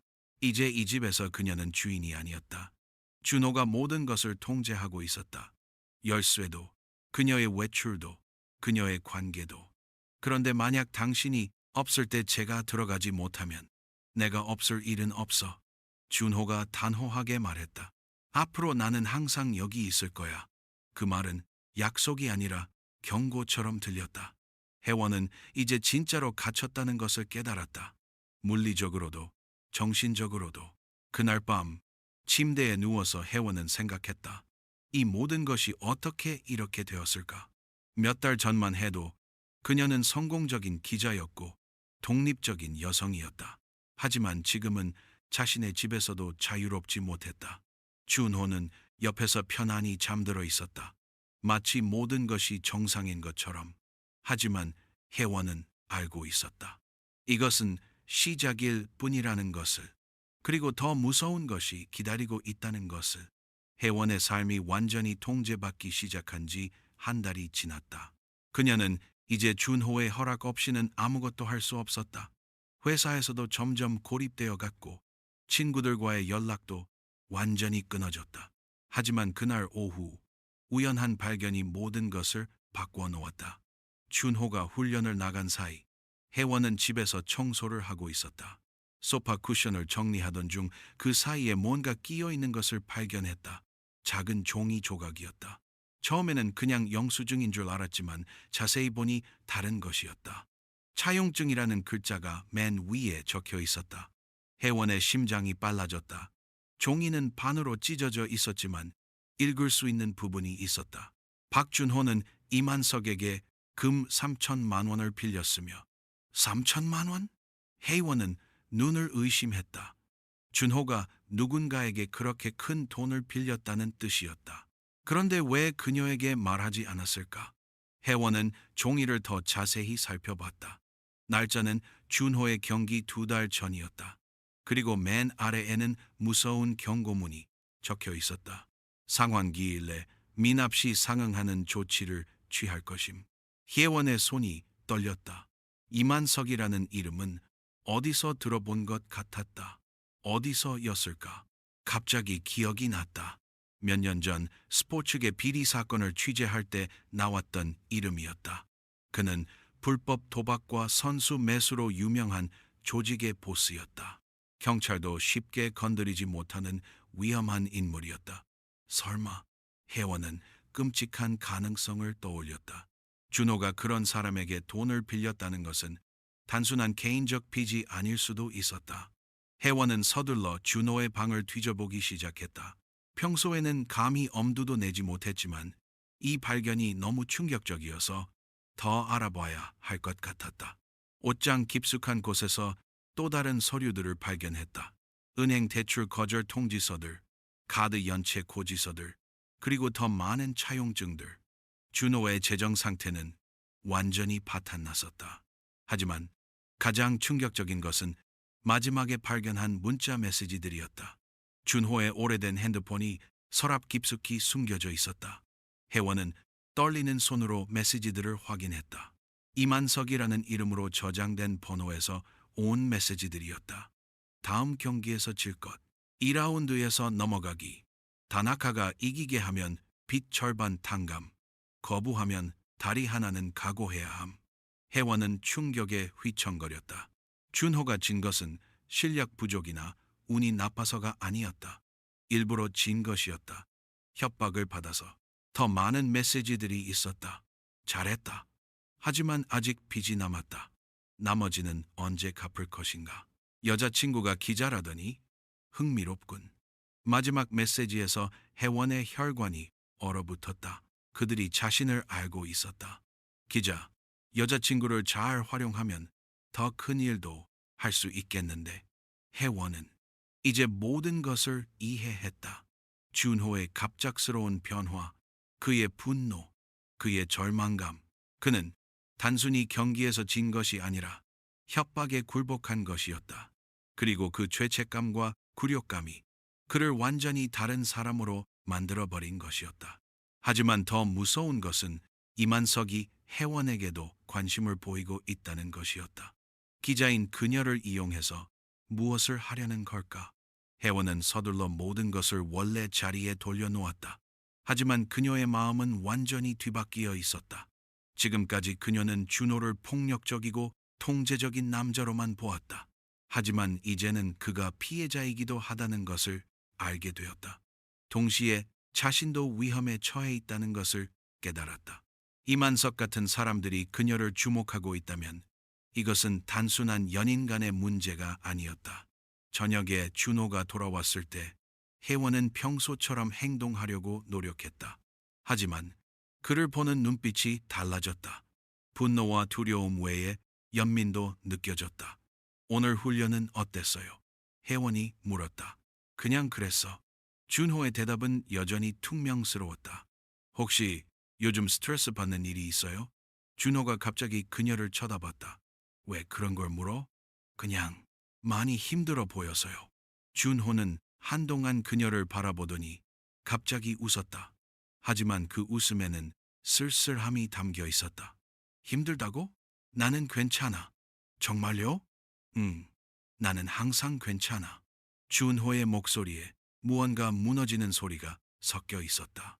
그날 밤 준호가 잠든 후 혜원은 화장실에 가서 조용히 울었다. 상황이 그녀가 생각했던 것보다 훨씬 복잡하고 위험했다. 준호는 가해자이면서 동시에 피해자였다. 그리고 그녀도 이제 그 위험한 게임의 일부가 되어버렸다. 다음 날 준호가 나간 후 혜원은 더 자세한 조사를 시작했다. 컴퓨터에서 이만석에 대한 정보를 찾아봤다. 그는 정말로 위험한 인물이었다. 불법 도박, 고리대금업, 선수 매수 등 온갖 범죄에 연루되어 있었다. 그리고 더 충격적인 사실을 발견했다. 최근 그와 연결된 사람들 중 몇 명이 사고를 당했다는 기사들이 있었다. 빚을 갚지 못한 사람들, 협조하지 않은 사람들. 그들에게 무슨 일이 일어났는지는 정확히 알 수 없었지만 좋은 일은 아니었을 것이다. 혜원은 이제 자신과 준호가 얼마나 위험한 상황에 있는지 깨달았다. 이것은 단순히 준호에게서 도망치는 문제가 아니었다. 이만석 같은 사람들로부터도 안전해져야 했다. 오후에 준호가 돌아왔을 때 혜원은 용기를 내어 물어봤다. 준호야, 혹시 돈 문제 있어요? 준호의 얼굴이 순간적으로 굳어졌다. 무슨 소리야? 요즘 스트레스가 심해 보여서 혹시 경제적인 어려움이 있나 해서요. 나는 괜찮다고 했잖아. 준호가 갑자기 화를 냈다. 왜 자꾸 그런 걸 물어? 그냥 도움이 되고 싶어서요. 만약 문제가 있다면 함께 해결할 수 있잖아요. 준호가 그녀를 빤히 바라봤다. 그의 눈에는 분노와 함께 뭔가 다른 감정도 있었다. 두려움 같은 것이었다. 도움? 준호가 비웃었다. 네가 뭘 도와줄 수 있는데? 저도 돈을 벌잖아요. 그리고 기자니까 좋은 정보도. 정보? 준호의 목소리가 위험하게 변했다. 무슨 정보? 혜원은 자신이 너무 멀리 나갔다는 것을 깨달았다. 하지만 이미 시작한 대화를 멈출 수는 없었다. 그냥 만약 법적인 문제가 있다면. 법적인 문제? 준호가 일어나서 그녀에게 다가왔다. 너 뭔가 알고 있는 거야? 아니에요. 그냥 뭐? 준호가 그녀의 어깨를 잡았다. 너 뭔가 찾아본 거지? 혜원의 얼굴이 창백해졌다. 준호가 자신의 비밀이 발각됐다는 것을 눈치챈 것 같았다. 아무것도 안 찾아봤어요. 거짓말. 준호가 소리쳤다. 내 표정 보면 다 알겠어. 그는 갑자기 그녀의 목을 움켜쥐었다. 뭘 알고 있는지 말해. 정말 아무것도 몰라요. 혜원이 힘겹게 말했다. 거짓말하지 마. 준호의 소나귀가 더 세졌다. 뭘 찾았는지 말하라고. 혜원은 숨이 막혔다. 하지만 이 순간 그녀는 중요한 결정을 내렸다. 더 이상 피해자로만 있을 수는 없었다. 준호도 이만석도 모든 것으로부터 자신을 지켜야 했다. 알겠어요. 혜원이 약하게 말했다. 말할게요. 준호가 손을 놓았다. 혜원은 숨을 헐떡이며 목을 만졌다. 차용증 발견했어요. 혜원이 작은 목소리로 말했다. 준호의 얼굴이 하얗게 질렸다. 어디서? 소파 사이에. 준호는 한동안 아무 말도 하지 않았다. 그리고 갑자기 벽에 주먹을 쳤다. 젠장! 준호가 소리쳤다. 이제 어떻게 하라고? 혜원은 조용히 일어나서 화장실로 갔다. 그리고 거기서 휴대폰으로 조용히 녹음을 시작했다. 이제부터 그녀는 모든 것을 기록해야 했다. 자신을 지키기 위해서. 화장실에서 나왔을 때 준호가 소파에 주저앉아 머리를 감싸고 있었다. 혜원아, 준호가 힘없이 말했다. 나 진짜 큰일 났어. 무슨 일이에요? 그 사람들, 이만석이라는 놈, 나를 죽일 거야. 혜원은 녹음기가 작동하고 있다는 것을 확인하며 조심스럽게 물었다. 왜요? 무슨 일이 있었던 거예요? 돈을 빌렸어. 3천만 원. 그리고 경기에서 일부러 졌어. 준호가 모든 것을 고백하기 시작했다. 그들이 협박했거든. 이기면 나를 죽인다고. 그럼 왜 경기를 안 포기하지 않았어요? 포기해도 죽여. 이기면 더 잔혹하게 죽여. 준호의 목소리가 떨렸다. 어떻게 해도 죽을 수밖에 없었어. 혜원은 이제 상황의 심각성을 완전히 이해했다. 그리고 더 무서운 질문을 했다. 그럼 저는 왜 저한테까지 그렇게 해요? 준호가 그녀를 바라봤다. 그의 눈에는 광기와 절망이 섞여 있었다. 그들이 너를 이용하라고 했어. 준호가 떨리는 목소리로 말했다. 기자인 너를 이용해서 더 큰 일을 하라고. 무슨 일을요? 모르겠어. 아직 구체적인 지시는 안 받았어. 하지만 곧 연락이 올 거야. 혜원의 피가 얼어붙었다. 그녀는 단순한 연인의 폭력에 시달리는 피해자가 아니었다. 조직 범죄의 표적이었다. 준호야. 혜원이 침착하게 말했다. 우리 경찰에 신고해요. 안 돼. 준호가 소리쳤다. 그러면 정말 죽어. 그럼 어떻게 해요? 계속 이렇게 살 수는 없잖아요. 준호는 대답하지 않았다. 그저 머리를 감싸고 앉아 있을 뿐이었다. 그 순간 혜원은 깨달았다. 준호에게는 더 이상 희망이나 계획이 없었다. 그는 이미 포기한 상태였다. 만약 이 상황에서 벗어나려면 그녀가 직접 행동해야 했다. 혜원은 조용히 녹음을 멈췄다. 이제 그녀에게는 무기가 있었다. 준호의 고백, 이만석의 존재, 그리고 무엇보다 자신이 위험에 처해 있다는 명확한 증거. 이제부터 그녀는 피해자가 아니라 생존자가 되어야 했다. 진실을 알게 된 그날 밤부터 혜원의 모든 것이 바뀌었다. 겉으로는 평소와 같은 모습을 유지했지만 내면에서는 치밀한 계획이 수립되고 있었다. 그녀는 더 이상 무력한 피해자가 아니었다. 이제는 자신과 어쩌면 준호까지도 구해야 하는 전략가가 되어야 했다. 다음 날 아침, 준호가 훈련을 나간 후 혜원은 즉시 행동에 나섰다. 먼저 새로운 핸드폰을 구입해야 했다. 하지만 준호가 그녀의 모든 구매 내역을 확인할 가능성이 있어서 조심스럽게 움직여야 했다. 혜원은 회사 근처의 작은 핸드폰 매장에 들어갔다. 점주는 중년 남성이었는데 그녀의 절박한 모습을 보고는 별다른 질문 없이 도와주었다. 선불폰으로 하나 주세요. 가장 간단한 걸로요. 신분증 확인이 필요한데요. 혜원은 잠시 망설였다. 신분증을 사용하면 기록이 남을 것이다. 하지만 다른 방법이 없었다. 혹시 다른 방법은 없나요? 점주가 그녀를 유심히 바라봤다. 무슨 문제 있으세요? 혜원은 그에게 상황을 간단히 설명했다. 완전한 진실은 아니었지만 도움이 필요하다는 것은 전달했다. 아, 그런 상황이시라면. 점주가 고개를 끄덕였다. 제 딸도 비슷한 일을 겪은 적이 있어서 이해해요. 잠시만요. 그는 뒤쪽에서 헌 핸드폰 하나를 가져왔다. 이건 제가 쓰던 건데 아직 잘 작동해요. 선불 카드 넣어서 쓰시면 돼요. 감사합니다. 얼마죠? 돈은 됐어요. 대신 조심하세요. 그런 남자들은 보통 끝까지 포기 안 해요. 혜원은 고마움에 눈물이 날 뻔했다. 세상에는 여전히 선한 사람들이 있었다. 그녀는 화장실에서 핸드폰에 심카드를 넣고 작동을 확인했다. 그리고 가장 중요한 일을 시작했다. 경찰 신고였다. 하지만 일반적인 112 신고는 위험했다. 만약 이만석 같은 조직이 경찰 내부에도 연줄이 있다면 오히려 더 위험해질 수 있었다. 그녀는 다른 방법을 찾아야 했다. 혜원은 예전에 성범죄 전담반 기사를 쓸 때 인터뷰했던 형사를 떠올렸다. 김민정 형사였다. 그녀는 여성 범죄 전문가로 유명했고 무엇보다 믿을 만한 사람이었다. 혜원은 인터넷에서 김민정 형사의 연락처를 찾았다. 다행히 경찰청 홈페이지에 공개된 번호가 있었다. 전화를 걸기 전에 혜원은 심호흡을 했다. 이 전화가 그녀의 인생을 바꿀 수도 있었다. 여보세요. 김민정 형사님이세요? 네, 맞습니다. 누구세요? 제가 김혜원이라고 하는데요. 스포츠 투데이 기자입니다. 예전에 인터뷰했던 기억나요. 무슨 일이세요? 혹시 개인적으로 상담받을 수 있을까요? 매우 심각한 문제가 있어서요. 김민정 형사의 목소리가 진지해졌다.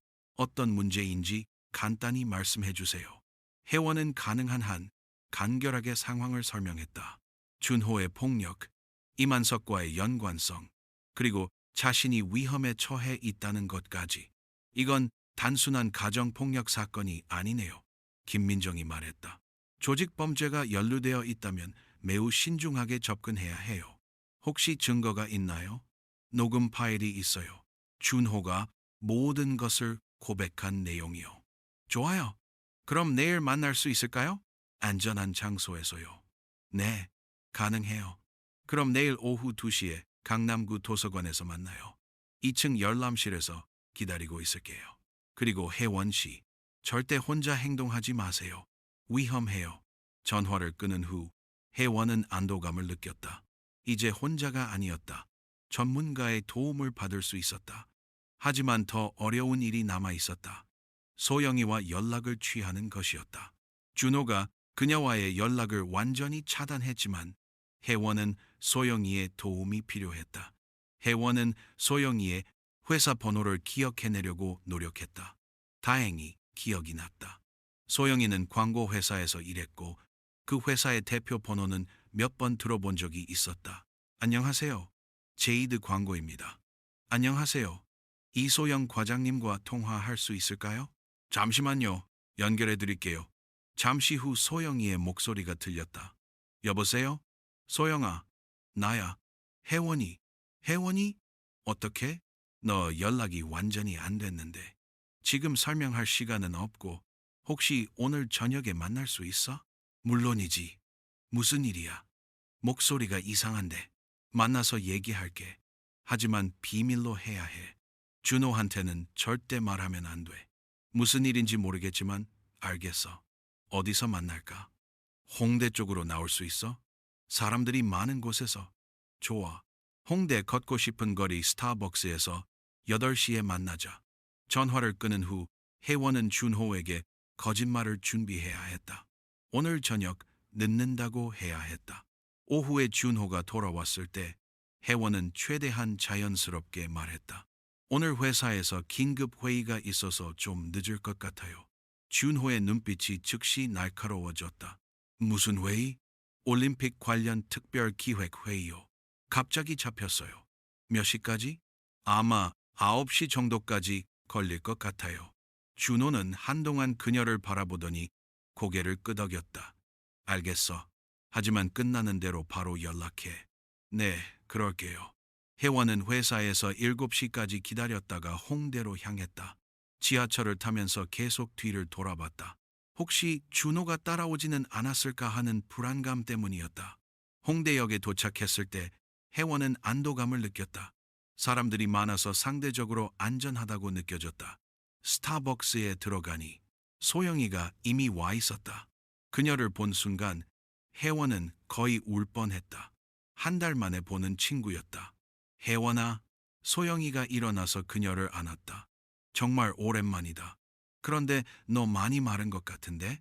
혜원은 소영이와 함께 구석 자리에 앉아서 지난 한 달간의 일들을 모두 털어놓았다. 준호의 변화, 폭력, 통제, 그리고 오늘 발견한 진실까지. 소영이는 점점 심각한 표정이 되었다. 이건 생각보다 훨씬 심각하네. 나도 처음에는 그냥 스트레스 때문인 줄 알았어. 하지만 이제는 혜원아, 너 당장 그 집에서 나와야 해. 나도 그러고 싶어. 하지만 쉽지 않아. 그리고 이만석이라는 사람들까지 연루되어 있으니까. 소영이가 혜원의 손을 잡았다. 우리가 도울게. 어떻게든 도울게. 고마워. 그런데 부탁이 하나 있어. 뭔데? 혹시 네 집에서 며칠 지낼 수 있을까? 계획을 실행할 때까지만. 당연하지. 우리 집은 언제나 내 집이야. 그리고 하나 더. 내가 위험한 상황에 처하면 경찰에 신고해줘. 소영이가 걱정스러운 표정을 지었다. 혜원아, 너 뭔가 위험한 일 할 생각이야? 아니야. 그냥 만약의 경우를 대비해서. 하지만 소영이는 그녀의 눈빛에서 결심을 읽을 수 있었다. 혜원이 무언가 큰 일을 계획하고 있다는 것을. 약속해. 절대 혼자 해결하려고 하지 마. 알겠어. 둘은 구체적인 계획을 세웠다. 혜원이 집에서 나올 타이밍, 소영이의 집 주소, 그리고 비상 연락 방법까지. 그런데 준호가 너를 찾으러 오면 어떻게 하지? 소영이가 물었다. 일단 경찰에 신고하고 절대 혼자 대응하지 마. 그리고 이걸 줄게. 혜원은 녹음기를 소영이에게 건넸다. 이 안에 모든 증거가 들어있어. 만약 나한테 무슨 일이 생기면 이걸 경찰에 넘겨줘. 혜원아, 약속해. 소영이가 눈물을 글썽이며 고개를 끄덕였다. 그들은 9시까지 더 이야기를 나눴다. 과거의 좋은 추억들, 앞으로의 계획들. 혜원은 오랜만에 평범한 대화를 나누는 것이 얼마나 소중한지 깨달았다. 집에 돌아가는 길에 혜원은 새로운 핸드폰을 립스틱 케이스 안에 숨겼다. 작은 핸드폰이라 겨우 들어갔다.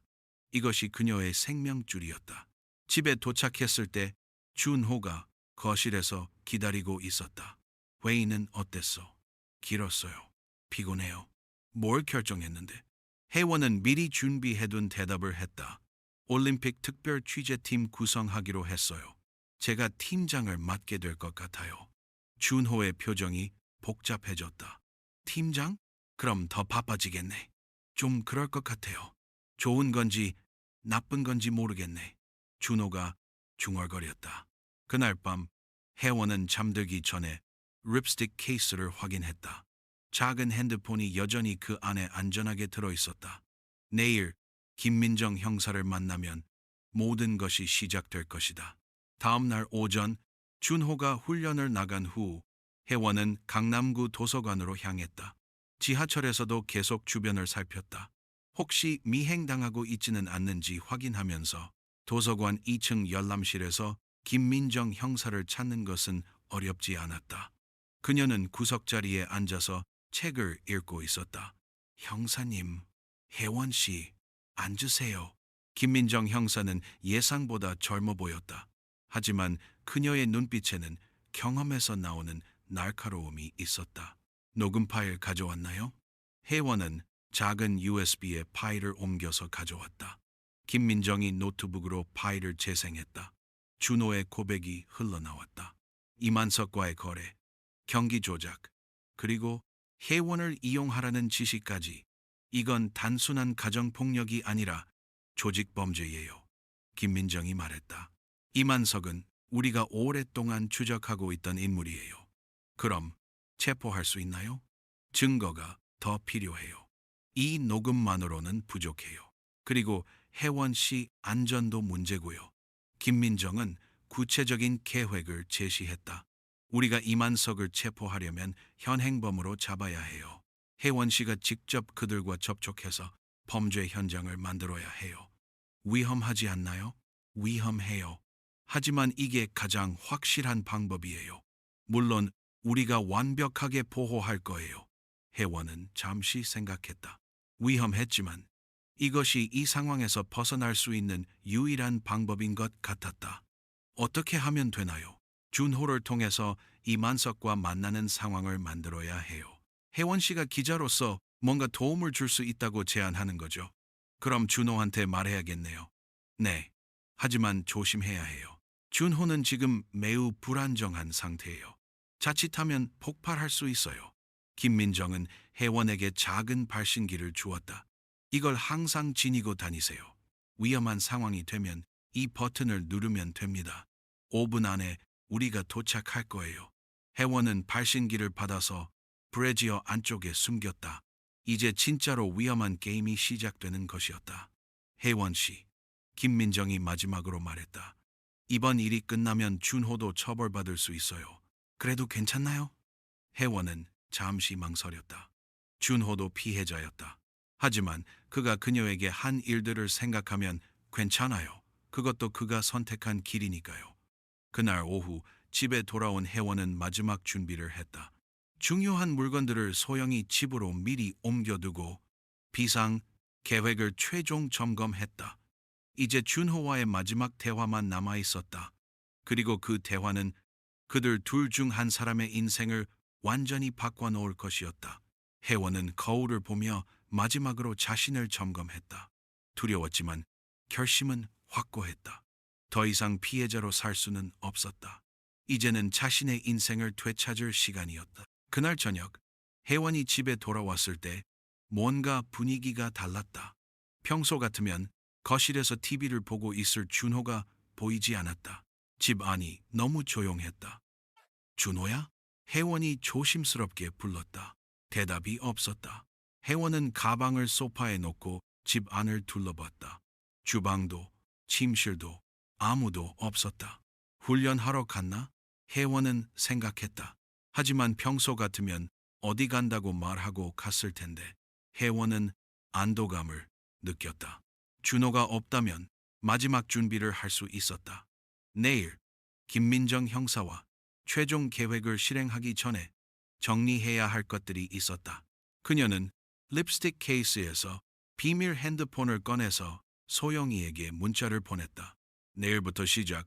준비됐어. 답장이 금세 왔다. 조심해. 뭔가 있으면 바로 연락해. 혜원은 핸드폰을 다시 숨기고 마지막 점검을 시작했다.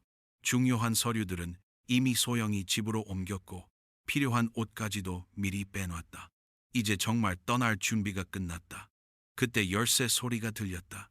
준호가 돌아오는 소리였다. 혜원은 서둘러 평소처럼 행동하려고 했다. 다녀왔어요. 혜원이 밝게 말했다. 하지만 준호의 대답이 없었다. 그는 현관에서 신발을 벗으며 뭔가 생각에 잠겨 있는 것 같았다. 훈련은 어땠어요? 혜원이 다시 물었다. 준호가 거실로 들어왔다. 그의 표정이 평소와 달랐다.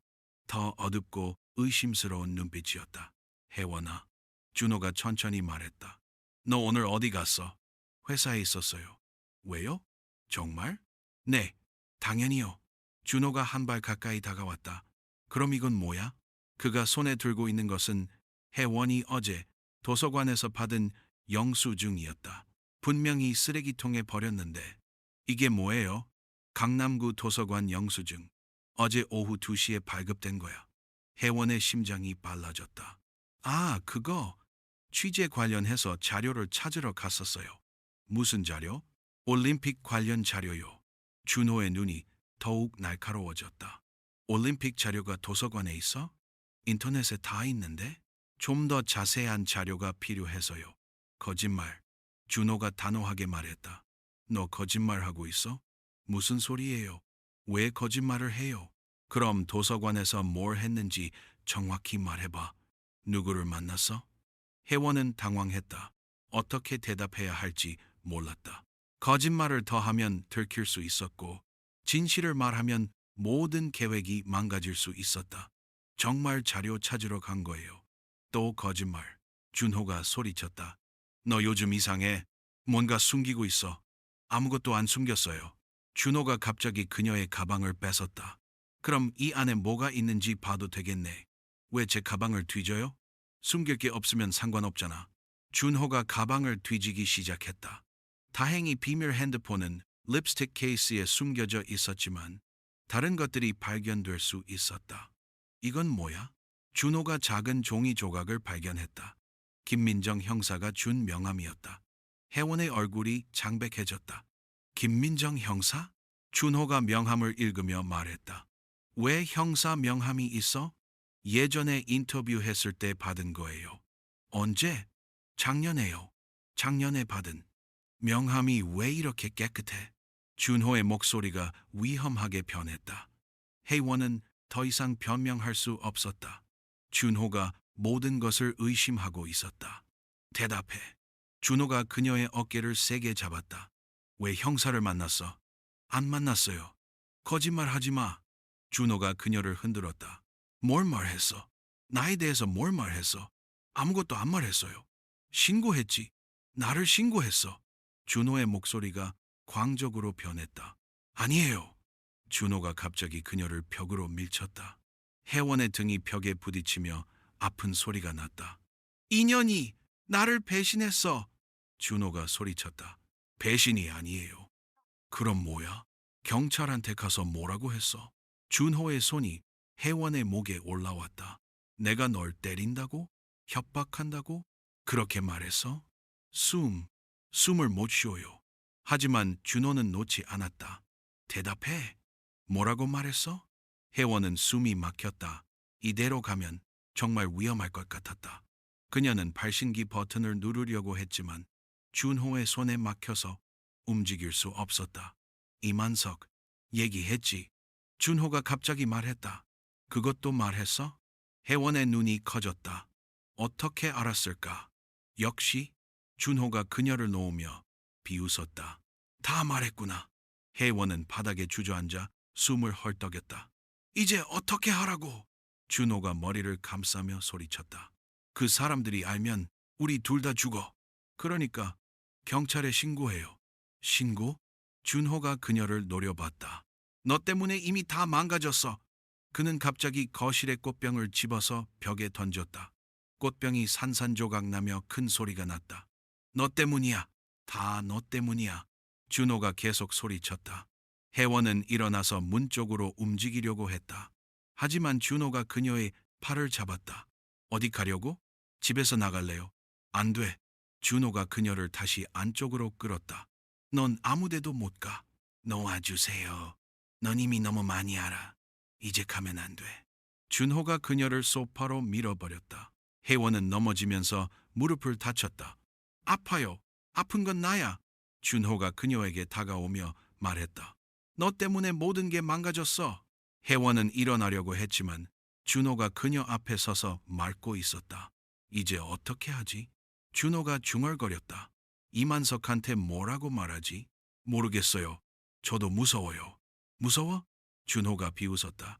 지금부터가 시작이야. 그는 갑자기 주방으로 갔다. 혜원은 그 틈에 현관으로 뛰려고 했다. 하지만 문은 잠겨 있었고 열쇠가 보이지 않았다. 열쇠 어디 있어요?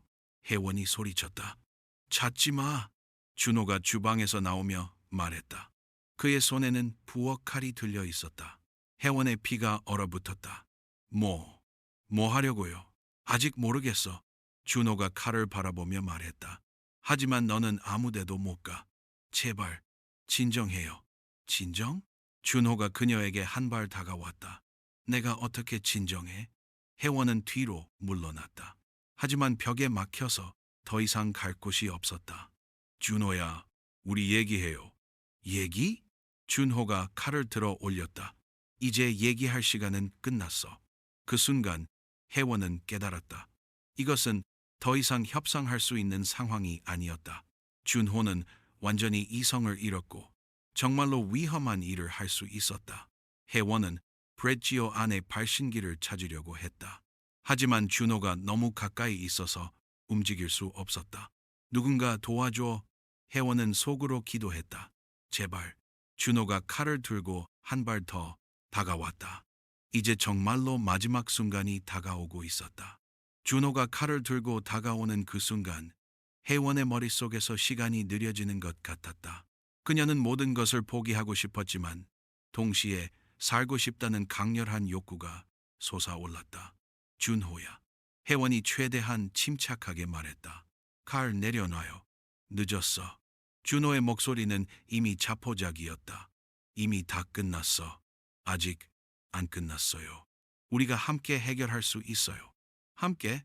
준호가 비웃었다. 너는 이미 나를 배신했어. 그 순간 혜원은 기회를 포착했다. 준호가 잠깐 방심한 틈에 옆으로 몸을 굴리며 발신기 버튼을 눌렀다. 작은 진동이 느껴졌다. 신호가 전송된 것이다. 뭘 했어? 준호가 그녀의 움직임을 눈치챘다. 아무것도 안 했어요.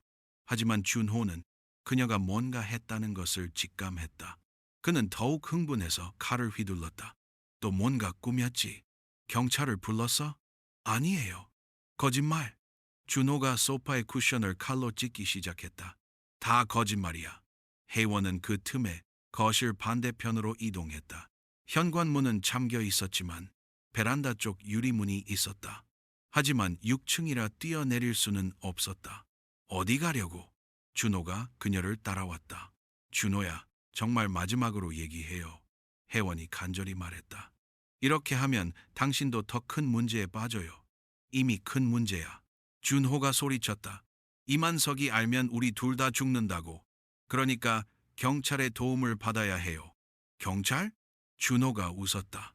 경찰이 이만석을 막을 수 있을 것 같아? 그때 갑자기 현관문에서 벨소리가 들렸다.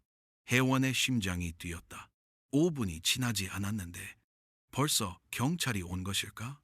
준호도 벨소리에 놀라서 칼을 든 채로 현관 쪽을 바라봤다. 누구지? 준호가 중얼거렸다. 벨이 다시 울렸다. 그리고 문 밖에서 목소리가 들렸다. 준호야, 나다. 문 열어. 혜원과 준호 모두 얼어붙었다. 그 목소리는 이만석이었다. 이만석? 준호가 떨리는 목소리로 말했다. 왜 안 열어? 들어갈게. 준호는 완전히 패닉 상태가 되었다. 그는 칼을 들고 있다가 급하게 주방으로 가서 숨겼다. 그리고 혜원에게 다가와서 속삭였다. 입 다물어. 한마디라도 하면 죽여. 준호가 문을 열었다.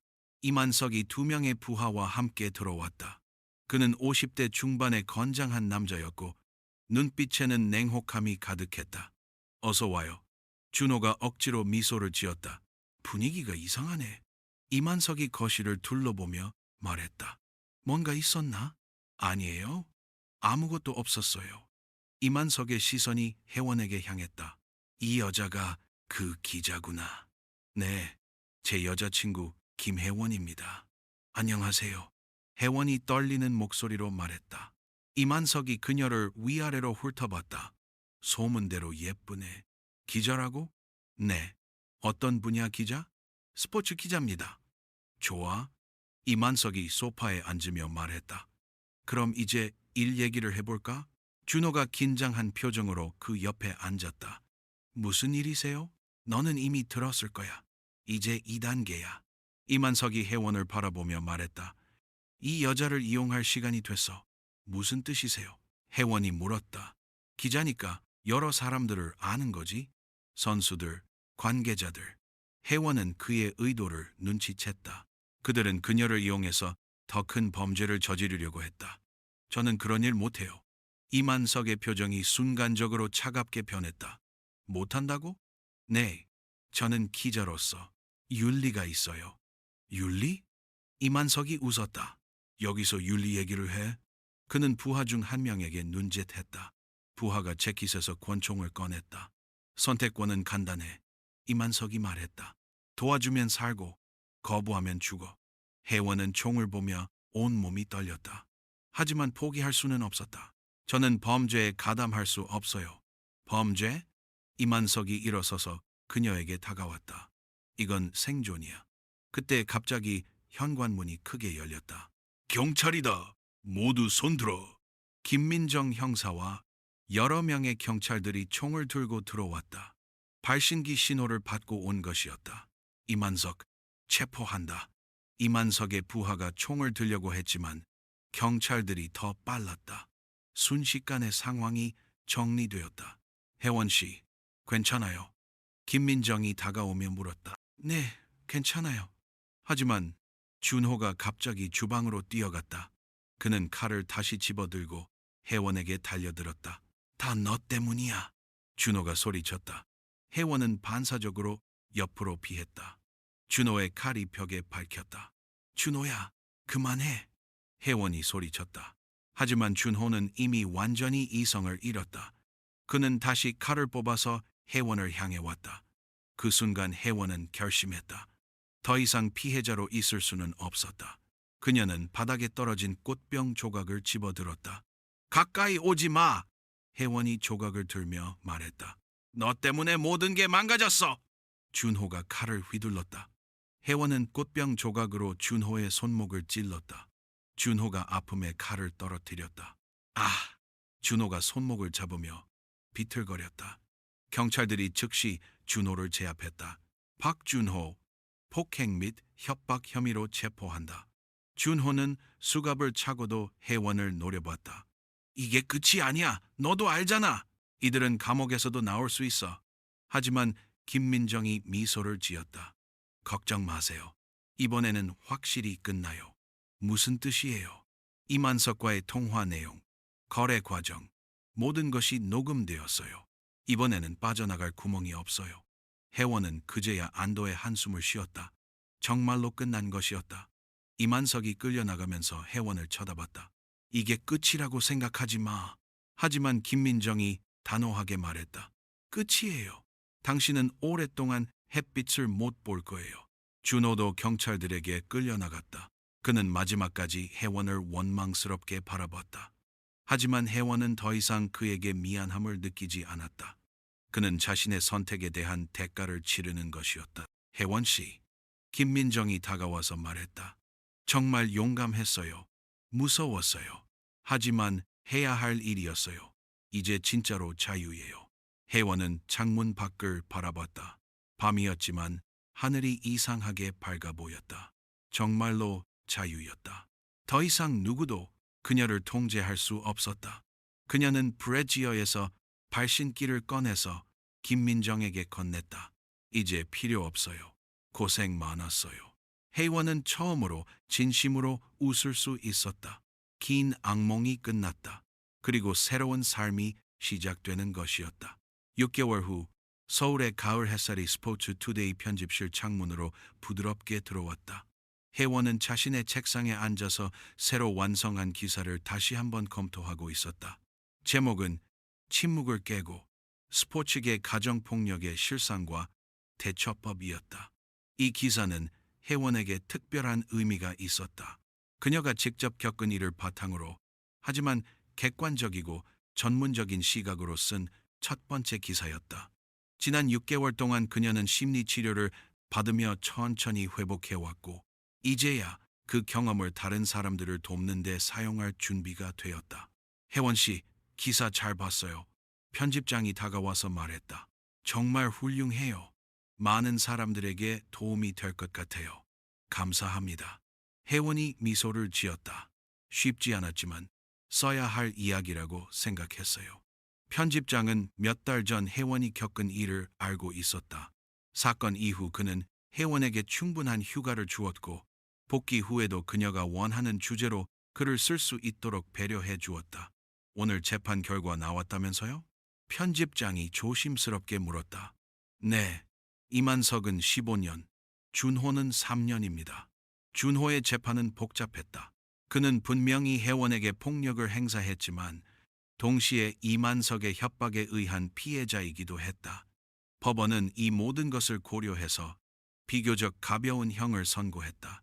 하지만 그는 감옥에서 심리 치료를 받아야 했고, 출소 후에도 혜원에게 접근할 수 없었다.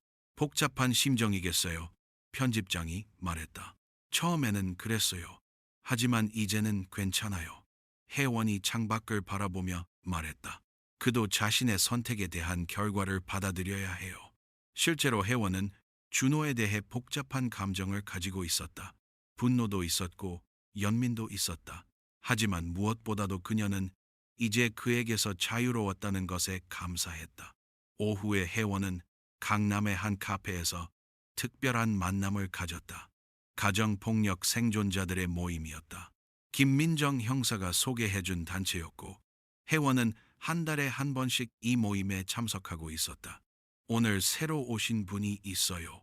모임 진행자인 이수진 상담사가 말했다. 자기소개 부탁드려요.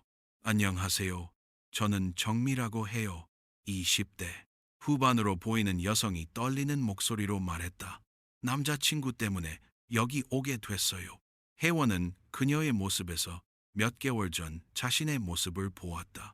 두려움, 혼란, 그리고 어디서부터 시작해야 할지 모르는 막막함. 미라 씨, 여기 오기까지 많은 용기가 필요했을 거예요. 혜원이 따뜻하게 말했다. 저도 비슷한 경험을 했어요. 정말요? 네. 그리고 지금은 완전히 다른 삶을 살고 있어요.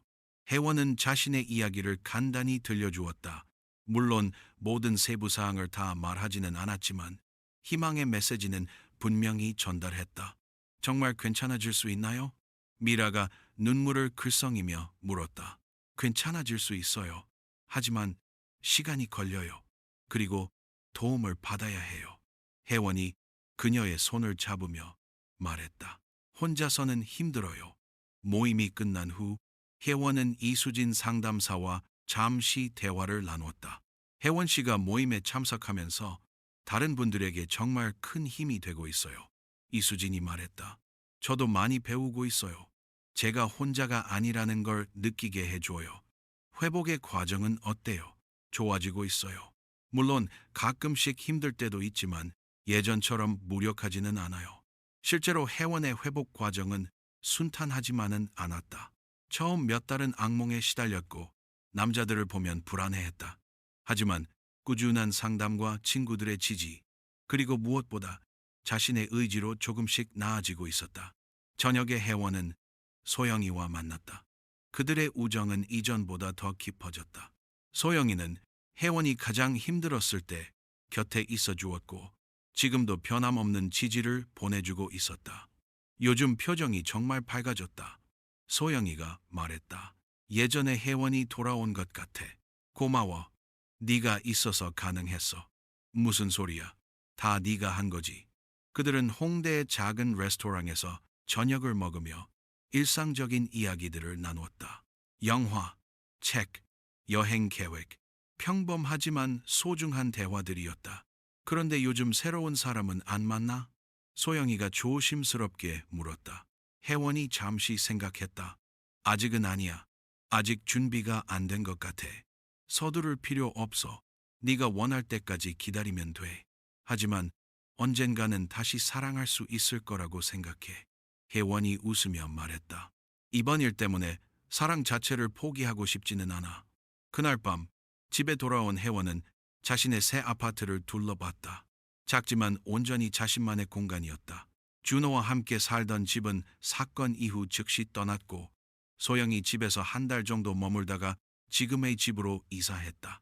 벽에는 새로운 사진들이 걸려 있었다. 친구들과 찍은 사진, 여행 사진, 그리고 최근에 받은 기자상 사진까지. 가정폭력 관련 기사로 받은 상이었다. 혜원은 책상 앞에 앉아서 일기를 썼다. 상담사가 권해준 방법이었는데 생각을 정리하는데 많은 도움이 되었다. 오늘은 미라라는 새로운 친구를 만났다. 그녀를 보면서 예전의 나를 떠올렸다. 무력하고 혼란스럽고 어디서부터 시작해야 할지 모르는 그런 모습. 하지만 동시에 희망도 보였다. 그녀가 도움을 요청했다는 것 자체가 이미 용기 있는 첫걸음이니까. 나는 정말 많이 변했다. 6개월 전에 나는 상상도 할 수 없을 정도로 그때는 매일이 두려웠고 내 삶이 내 것이 아닌 것 같았다. 하지만 지금은 다르다. 물론 완전히 회복된 것은 아니지만 적어도 내 삶의 주인은 나라는 것을 안다. 가끔씩 준호가 궁금할 때도 있다. 감옥에서 어떻게 지내고 있을까? 후회하고 있을까? 하지만 그것은 더 이상 내가 책임질 일이 아니다. 그는 자신의 길을 가야 하고 나는 내 길을 가야 한다. 내일은 새로운 취재가 있다. 여성 운동선수들의 권익 보호에 관한 기사다. 예전 같으면 그냥 스포츠 기사였겠지만 이제는 더 깊은 의미로 다가온다. 내가 겪은 일들이 나를 더 나은 기자로 만들어주고 있는 것 같다. 일기를 다 쓴 후 혜원은 창밖을 바라봤다. 서울의 야경이 아름답게 펼쳐져 있었다. 예전에는 이 도시가 위험하고 적대적으로 느껴졌지만 이제는 다시 희망으로 가득한 곳으로 보였다. 그녀는 자신이 얼마나 멀리 왔는지 깨달았다. 그리고 앞으로 얼마나 더 멀리 갈 수 있을지도 기대되었다. 침대에 누워서 혜원은 마지막으로 생각했다.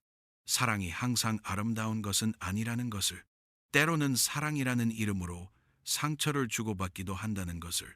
하지만 그렇다고 해서 진정한 사랑을 포기할 이유는 없다는 것을. 언젠가 그녀는 다시 사랑할 것이다. 하지만 이번에는 더 현명하게, 더 조심스럽게, 그리고 무엇보다 자신을 잃지 않으면서 사랑할 것이다. 그날 밤 혜원은 오랜만에 악몽 없이 깊게 잠들었다. 그리고 꿈에서 그녀는 자유롭게 하늘을 날고 있었다.